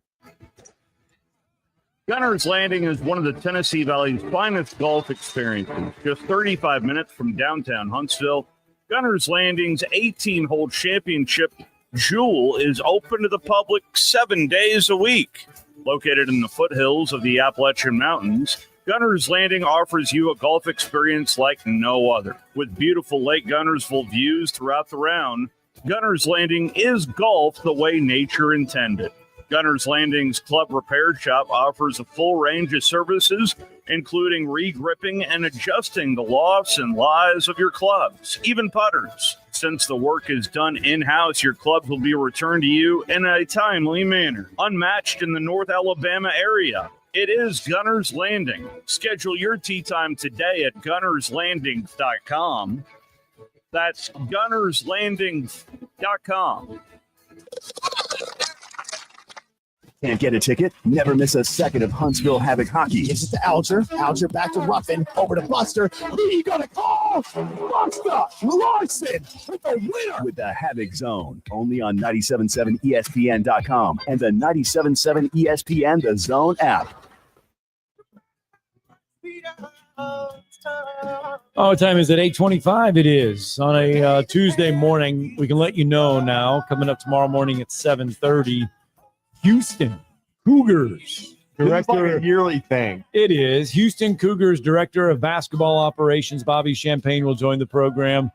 We'll talk Houston Cougar basketball as they get ready to take on Purdue in a Sweet 16 matchup. And then the winner of that one will either get Kentucky or Tennessee. So we'll help you preview that, I guess you could say, pod from the NCAA tournament. So, and one thing we haven't done is we also have a rite of passage each year. Yeah. And we need to get him on this week to break down the Sweet 16 is our good friend Scott Stapler and see how the Stapler brackets are doing.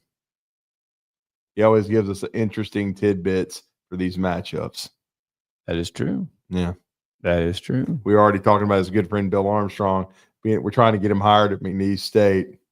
So, well, I mean, according to Jeff Goodman, you either got a con, you got a draw. He's not.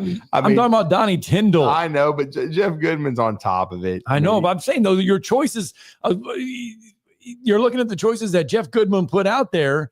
You got someone that went through, some tough times there with some demons in Budweiser. Yeah, didn't get wise. Yeah. But then you got Donnie Tyndall, who conned everybody into getting a Tennessee job. Well, I mean, so anyway, hey, just so you know, just so that we can put another feather in the SEC cap. Yeah. Because we talked about the 7 men's Sweet 16, the 6 women's Sweet 16. Well, how about this? And Greg Sankey made a point to say a little bit ago. He chimed in. They announced the women's gymnastic national seeds yesterday, but Greg Sankey made a note about this morning. All 9 SEC gymnastics squads got national seeds this year. That is a record and a first for a conference to have all 9 national seeds. So the SEC, I mean, may not have won the football national title for 2 years. 2 whole years. They just can't play football at all in the Southeastern Conference. No, we are done. We are done. The Southeastern Conference is a has-been in college football. You know what made me turn the channel the other day, though? I was turn off my YouTube or whatever the hell it was. I was trying to watch the, Duke had just eviscerated Baylor, and they were having their post. They always have the same kind of post-game press conferences. Here comes the head coach. He makes a statement. Then they have 2 players, and the players, Cooper Flagg, and I guess it was Tyrese Proctor. Right. They were up there answering questions from the media, the 2 players, and then the players answer questions, and then they go to the head coach, and he closes the press conference. I had to turn it off. Why? Because they called on Dan Woken. I said, hell, I just can't. I can't watch this. Not when you let a metamuffin dumbass like that on, have a question. I mean, I wanted to, of course, I'm not zoomed in for the press conference, and I'm just watching the replay, but I wanted to post in the comments. Right. Isn't the French Open about to start? Why the hell is he covering basketball? He's got to have something to do. I mean, or is he trying to keep Dr. Dumbass out of prison? Dan Woken. Let's take a look and see what our friend from USA Today has done lately. I mean, he hasn't blocked me like Stuart the Liberal Mandel, but still. He says Josh Pastner should get a warm welcome at UNLV. The arrow looks pretty good in retrospect. It's probably not a bad hire. I mean, Pastner had some success in Memphis. He had some success at Georgia Tech relative to what they've had lately. 13 hours ago, he did talk about tennis. We knew it. Hey, Eddie Jakes. We're not throwing shade, brother. No, we are not. No. Yeah. But I know we need to take a break because we do. We are going to talk to Brad Logan and talk some Ole Miss Rebel basketball, because it turns out it wasn't the unmitigated disaster Alabama fans thought it was when they lost at home to the Ole Miss Rebels, who are still playing. Hell is freezing over because you and Dan Woken agree on something. Oh, my God. What did we agree on? He says he tweeted 21 hours ago about Justin Pippen going into the portal. I realize he's not a relevant player at the moment, but it strikes me as a not great that we have to do this while teams are in the Sweet 16. Yeah. All right, let's get a break in. Huh? Riveting. Well, it is. It is. Dan Woken will not be next. You're listening to Talkin' Ball on 97.7 ESPN, The Zone.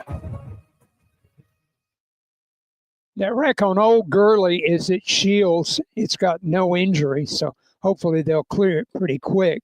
Got problems on the Parkway southbound. That's backing traffic up onto 565, trying to come from eastbound to southbound. Also causing some backup on the ramp coming from westbound 565, trying to merge onto the Parkway southbound.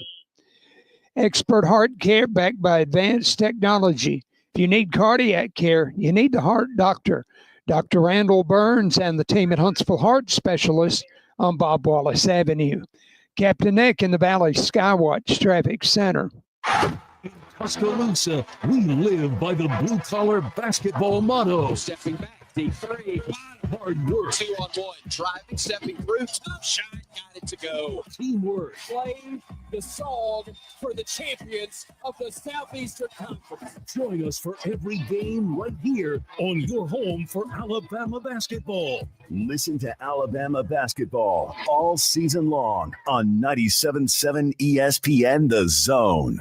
Specializing in simple and affordable rentals, McCurry Van and Car Rental can make sure you have just the right vehicle for your next family vacation, weekend getaway, or if you just need transportation while your vehicle is being repaired. McCurry carries Ford Transit vans and Mercedes Sprinter vans, trucks and work vans, and more. And they offer discounted rental rates for long-term rentals. Now with 4 locations: Athens, Muscle Shoals, Coleman, and Huntsville. Log on McCurryRentals.com to make your reservation now. That's McCurryRentals.com. Hey, do you have heating and air issues as the springtime starts to roll around? Hey, there's just one name you need to know: Talent Heating and Air. #1 heating and air business right here in the Tennessee Valley. Yeah, we're locally based. If you call, you're going to get somebody based in Huntsville. Mentioned in spring earlier, we can actually do indoor air quality products, so we can help alleviate those allergy problems you're having in your house. All right, Thomas from Talent Heating and Air, give them the number that when they call, somebody live and local will pick up. That's 256-503-4490. And you can always head to the World Wide Web and find Talent Heating and Air, and you guys will still respond. That's talenthvac.com. If you don't want to talk to a person right away, you can fill out a form on there and get scheduled for a visit. That's Talent Heating and Air. They're live, they're local. It's Talent Heating and Air. AL certain number 21014. Basketball was originated in America in 1891. Filling out and busting brackets since the 1970s. Let this be a reminder to you all that this organization will not tolerate failure. We are 97.7 ESPN, The Zone.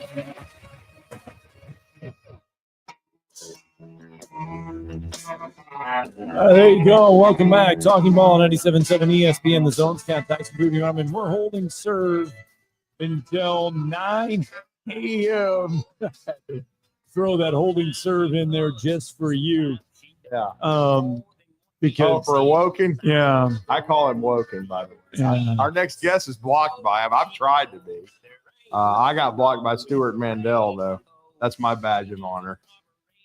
When I rightfully accused him of trying to get college football canceled in 2020, which he did. There's a lot of people that tried to get college football canceled in 2020. Yeah, but our next guest does a great job, and he's part of the Logan Media Network. He's a part of Inside the Rebels with David Johnson, our good friend from 24/7 Sports, WFCA FM Sports, the Believe in Ole Miss podcast.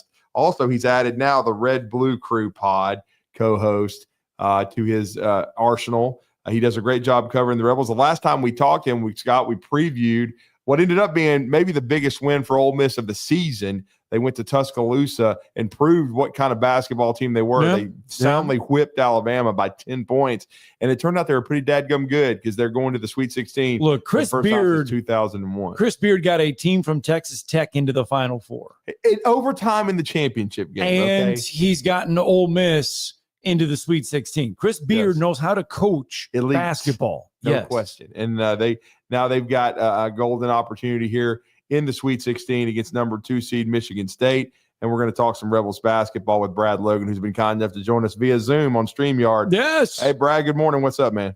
Good morning, guys. How are you?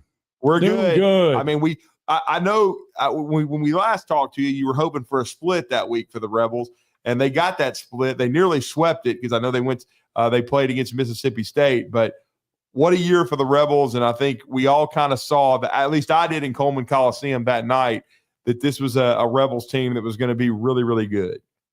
Yeah, it pretty much changed the trajectory of the season. I mean, we all know how good Alabama is, how good the SEC turned out to be.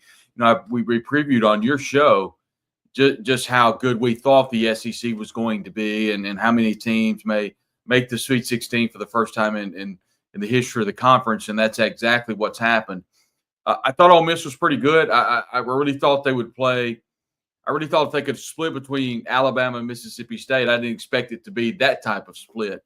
Mm-hmm. But I did feel like that Ole Miss played really well in Tuscaloosa. I don't think Alabama played as well as we've seen them play down the stretch, but at the end of the day, it proved to be a catapulting moment for Ole Miss. And Chris Beard, you made mention of the head coach for Ole Miss, is one of the best in the business. And what he wears a shirt that says culture, and they're absolutely buying into what he's selling. And he's done a really good job just in the short time he's been at Ole Miss, just in 2 years, with 6 players in double figures. You rarely see that in Southeastern Conference play. And of those 6, 3 of the 6 are averaging 10 plus, and then 2 are one averaging 15. That's, of course, Sean Padula, and 1 averaging 11. So the distribution of the basketball has been really good for Ole Miss this year. And just quite frankly, the dynamic of bringing Chris Beard in, let's be honest, there were some stuff going on with that, but Chancellor Glenn Boyce said, this is our guy. We understand what we're taking on. We understand the significance of how good of a coach he is, along with Director of Athletics Keith Carter, and it's been a terrific hire. And I would argue that this is the best collection of coaches in the history of the university when you look at football, men's and women's basketball, baseball, and softball. So on that Chris Beard, staying with the Chris Beard thought, there were a lot of big openings. And for Ole Miss, I think to keep Chris Beard says something, right? Yeah, I mean, we heard the overtures from Indiana, and Coach Rick Pitino, the head coach of St. John's, just kind of out of the blue said that Indiana needs to hire Chris Beard. We saw Jeff Goodman, talk about how Indiana would be a great spot for Chris Beard. But I think he likes it in Oxford. Obviously there's going to be a tremendous overhaul of the roster when the season comes to a close, regardless if it's in Atlanta or San Antonio at the Final Four. There's going to be a situation where Ole Miss is going to have to rehaul its roster. But the incredible part about this is just like you pointed out, there have been programs that have had openings that, quite frankly, jobs that are better than Ole Miss. Yes. Now, I do think that the job is changing. I think basketball jobs, as you guys know, can change overnight. We've seen jobs that are in the gutter all of a sudden turn around just in a couple of weeks. You look at what John Calipari has done at Arkansas, has turned that program around. Now, they've had some success in the past, but they were really struggling over the last couple of years.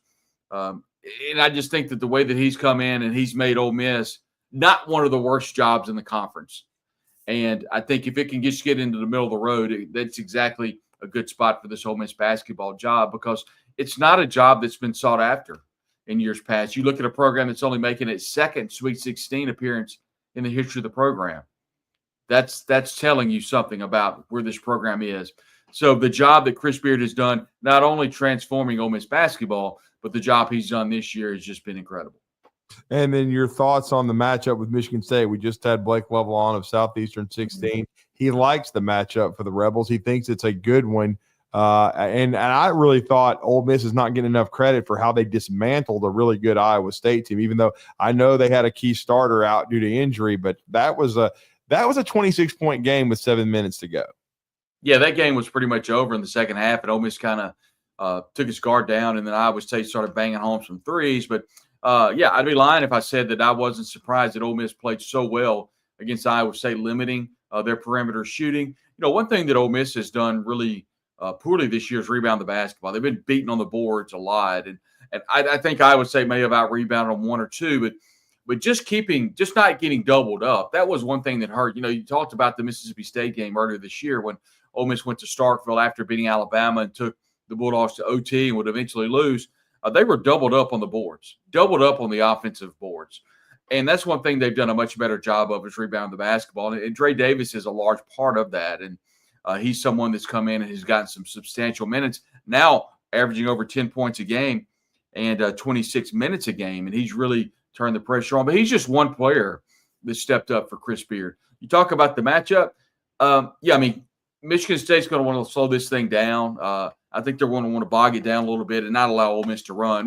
We'll see. I may be wrong on that, but Coach Tom Izzo is the guy that where you look in the dictionary and you see coach under pressure in the NCAA tournament, there's a picture of him. So I thought it was interesting when the interviewer at the conclusion of their game the other night, when they said, by the way, Ole Miss has beaten Iowa State, you'll get Ole Miss. And he kind of jumped back and popped his head back, and he was quite surprised that the Rebels beat Iowa State, along with a lot of the other people in the country. But you guys, along with everyone that follows SEC basketball, understands that Ole Miss it's not your normal Ole Miss team. And so, they get past Michigan State. Guys, you get to the top 16, it's really anybody's game. Everybody's going to be good.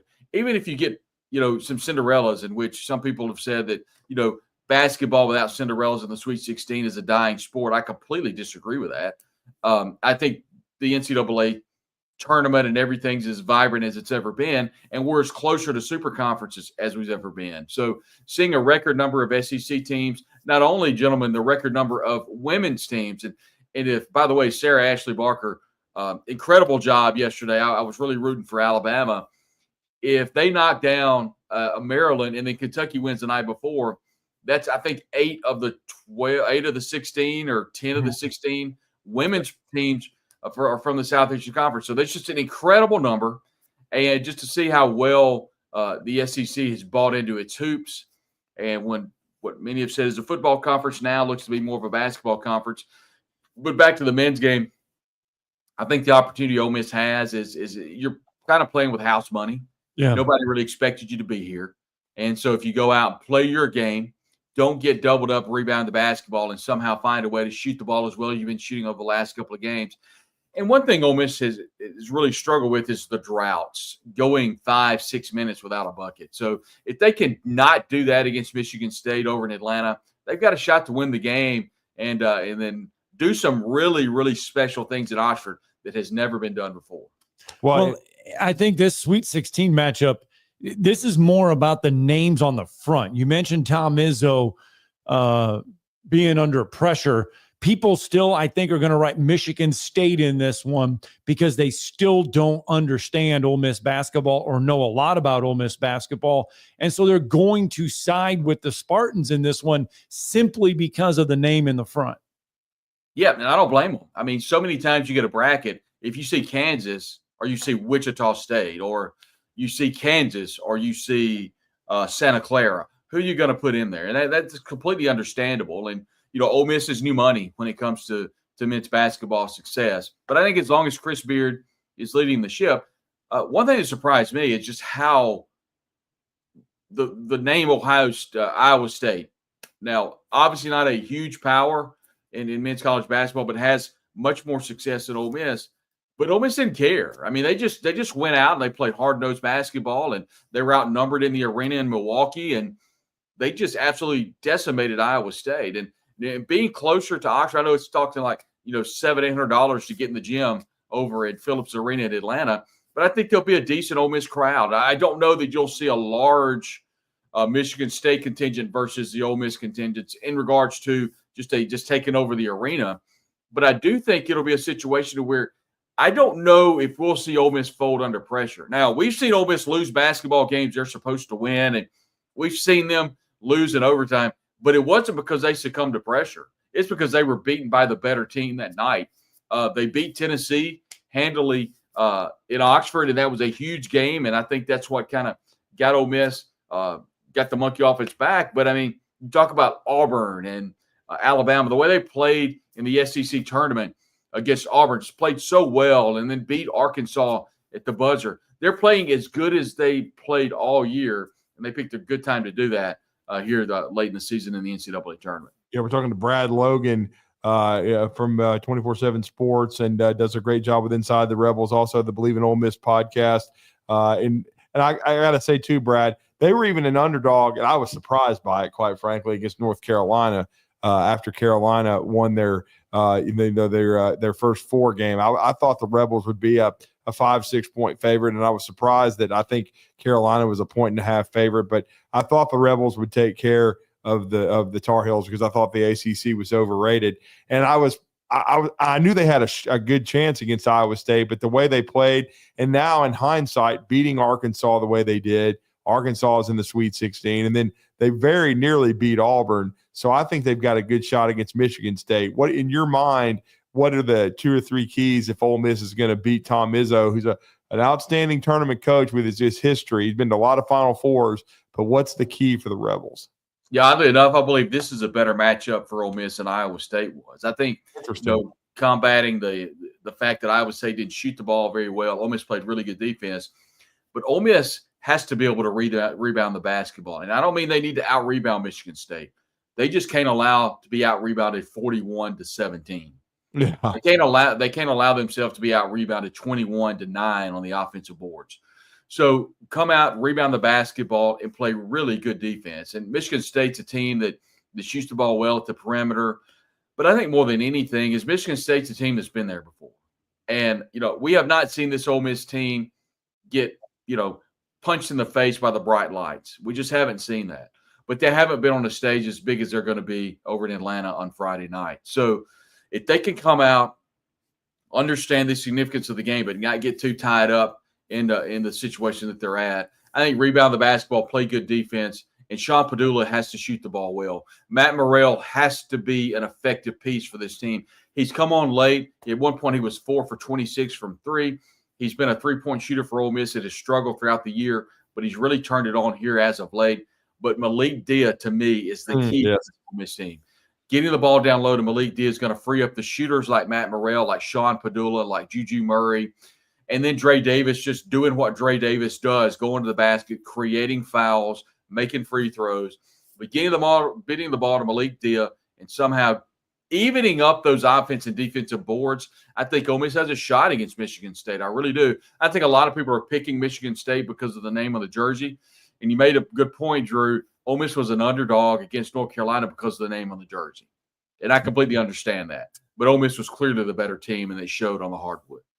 Yeah, they really did. And I love Padula. He's had a great year, such a gutty guy, and made a huge shot against Arkansas to beat them. And then we know made big plays against Carolina and Iowa State to keep them at bay. He's been one of the better portal transfer additions from Virginia Tech in the country. No question about that. Well, Brad, we appreciate it. Great stuff. You do a great job covering the Rebels. Let everybody know how to connect with you. Absolutely. The hub is at, of course, Twitter/X at Brad Logan COTE. Be sure and stay tuned in to Rebs247.com. That's, of course, an affiliate of 24/7 Sports. And we do have to call it Inside the Rebels. Thank you, sir. Thanks, Brad. Thank you. All right, let's get that final break in. Your tomorrow's headlines. Wraps up next. Yeah, he was my backup.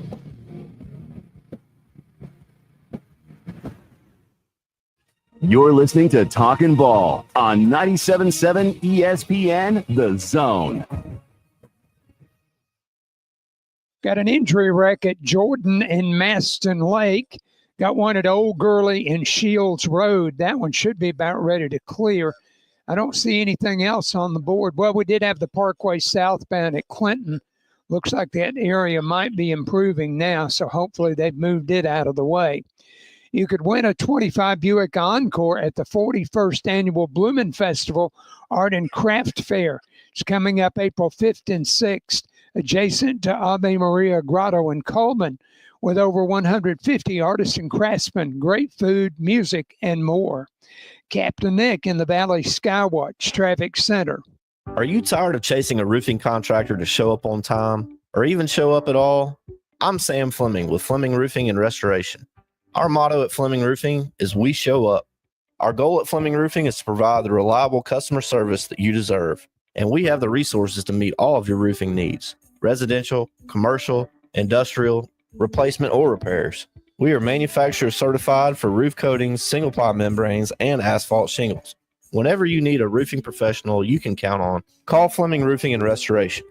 We are committed to finding the solution that meets your needs. We don't have quotas or heavy-handed sales tactics. Fleming Roofing, we have expert experience. We show up. Free estimates, residential, commercial, industrial, replacement, or repairs. Check us out at FlemingHSV.com. FlemingHSV.com. When you need a quick response, it's Fleming Roofing and Restoration. We show up.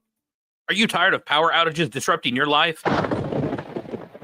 It's time for a Generac standby generator from Current Electrical. Storms may rage outside, but inside your family's powered up. So why choose Current Electrical for your generator needs? 1, we offer a wide range of models to suit every budgeted energy requirement. 2, our project managers handle every step of the process: power, gas, permitting, and inspections. 3, our certified technicians install your generator with precision, ensuring peace of mind. Don't wait for the next blackout. Call 256-880-1880 or visit us online at jetsuperstore.com. Hello, listeners. My name is Jonathan Dunwoody, and I own Minuteman Press. We are a full-service print shop that is locally owned and operated. I have personally been handling direct mail for over 17 years and have a great relationship with the USPS. We are the only print shop in the area that is listed as a print provider on their website and the only printing franchise that can use their logo as our partner on marketing materials. We can help from conception to design, print, and delivery to the post office. And with our easy, secure online payment option, you don't even need to leave your office. Minuteman Press, we're not just putting ink on paper, we're building relationships. Let's talk about the X's and O's of family entertainment. Every parent in Alabama knows the importance of being able to draw up an activity that'll get you out of the house for a couple of hours. But it needs to be affordable. It needs to be family-friendly. Above all, it needs to be fun. Now, let's talk about high school sports. Bang for your buck, school sports provide the perfect game plan for your family. You'll enjoy all of the drama and excitement competitive sports offer. You'll be supporting the future leaders of our community in a meaningful way. Best of all, you can take the entire family without breaking the bank. Heck, you won't even dent it. Now, enough chalk talk. Let's get out there and see what's playing at the high school in your community. School sports. Good for our kids, good for our community. This message presented by the Alabama High School Athletic Association and the Alabama High School Athletic Directors and Coaches Association. This segment of Talkin' Ball is brought to you by University Kia, the #1 volume Kia dealer in the state of Alabama, located online at universitykia.com.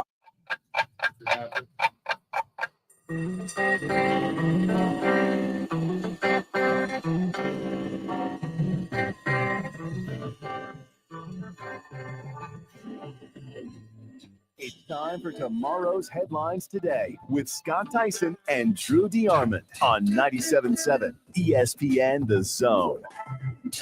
Getting our first looks at Deuce Knight in an Auburn uniform as the Auburn Tigers have officially started. No more walkthroughs. No, they've officially started spring practice this morning. Just a short time ago, the Auburn Tigers were on the practice field for the first of their 15 spring practices. Now, Hugh Freeze and company, they're going to rattle and hum these off pretty fast. Yeah, they are. By the way, rattle and hum. Yeah, and then, Alabama's going back to it on the football field as well. They had their coaches clinic this past weekend, so a lot going on. Alabama baseball out at Toyota Field today, Scott, against the UNA Lions tonight at 6. We said it should be beautiful weather for that, and indeed it will be beautiful weather. So if you want to go watch some college baseball, slip on out to Toyota Field and take a look at Alabama coming off that tough series with Tennessee. Yep. These midweek games, we always talk about these midweek games. Don't take them for granted. No, you got to win college baseball because they these are the cost you as a ones. seed. Yes, these are the ones that can come back and get or you, even keep you out of. In years past, it's kept Alabama out of a regional because they dropped too many midweek games. Yeah, so these midweek games are pretty important baseball games. So good on out to Toyota Field tonight and watch that game. Now, if you are looking for midweek games on the rest of the schedule coming up today, Georgia's hosting West Georgia, Florida State playing today. You got Alabama and North Alabama. Auburn is welcoming South Alabama tonight down there at Plainsman Park. So, well, wait a minute. No, that one, I believe Auburn is traveling. So anyway, that's some baseball. And of course, today's Tuesday, tomorrow is Wednesday, the following day is Thursday. Major League Baseball getting set to start as well. So, I mean, and shout out to our good friend Chip English. Happy birthday to him. The head coach at Hoover High, not interim head coach, the Hoover head coach. Had plenty of chance to talk to him. I talked to him at state wrestling. And boy, is he hell of a excited. wrestler. He is excited for that Hoover job. Got resources. Would be too if I had the resources they got. Have Hiring resources. Head coaches away from other schools to be as coordinators. And they pay. They pay for coaches. Really? It's a novel concept. And they have facilities. Yes. It's amazing. It's a novel and guess what? They're successful. Wow. I'm just saying. The company is Eagle Masonry and Insulation, but did you know they're also Eagle Landscaping and Dirt Work? Eagle can take care of all your landscaping needs, including irrigation, sod work, and planting, both plants and trees. On the dirt work side, Eagle can grade and build your pads, haul dirt in or out, and even do erosion control. Philip Love and his team can do it all for you.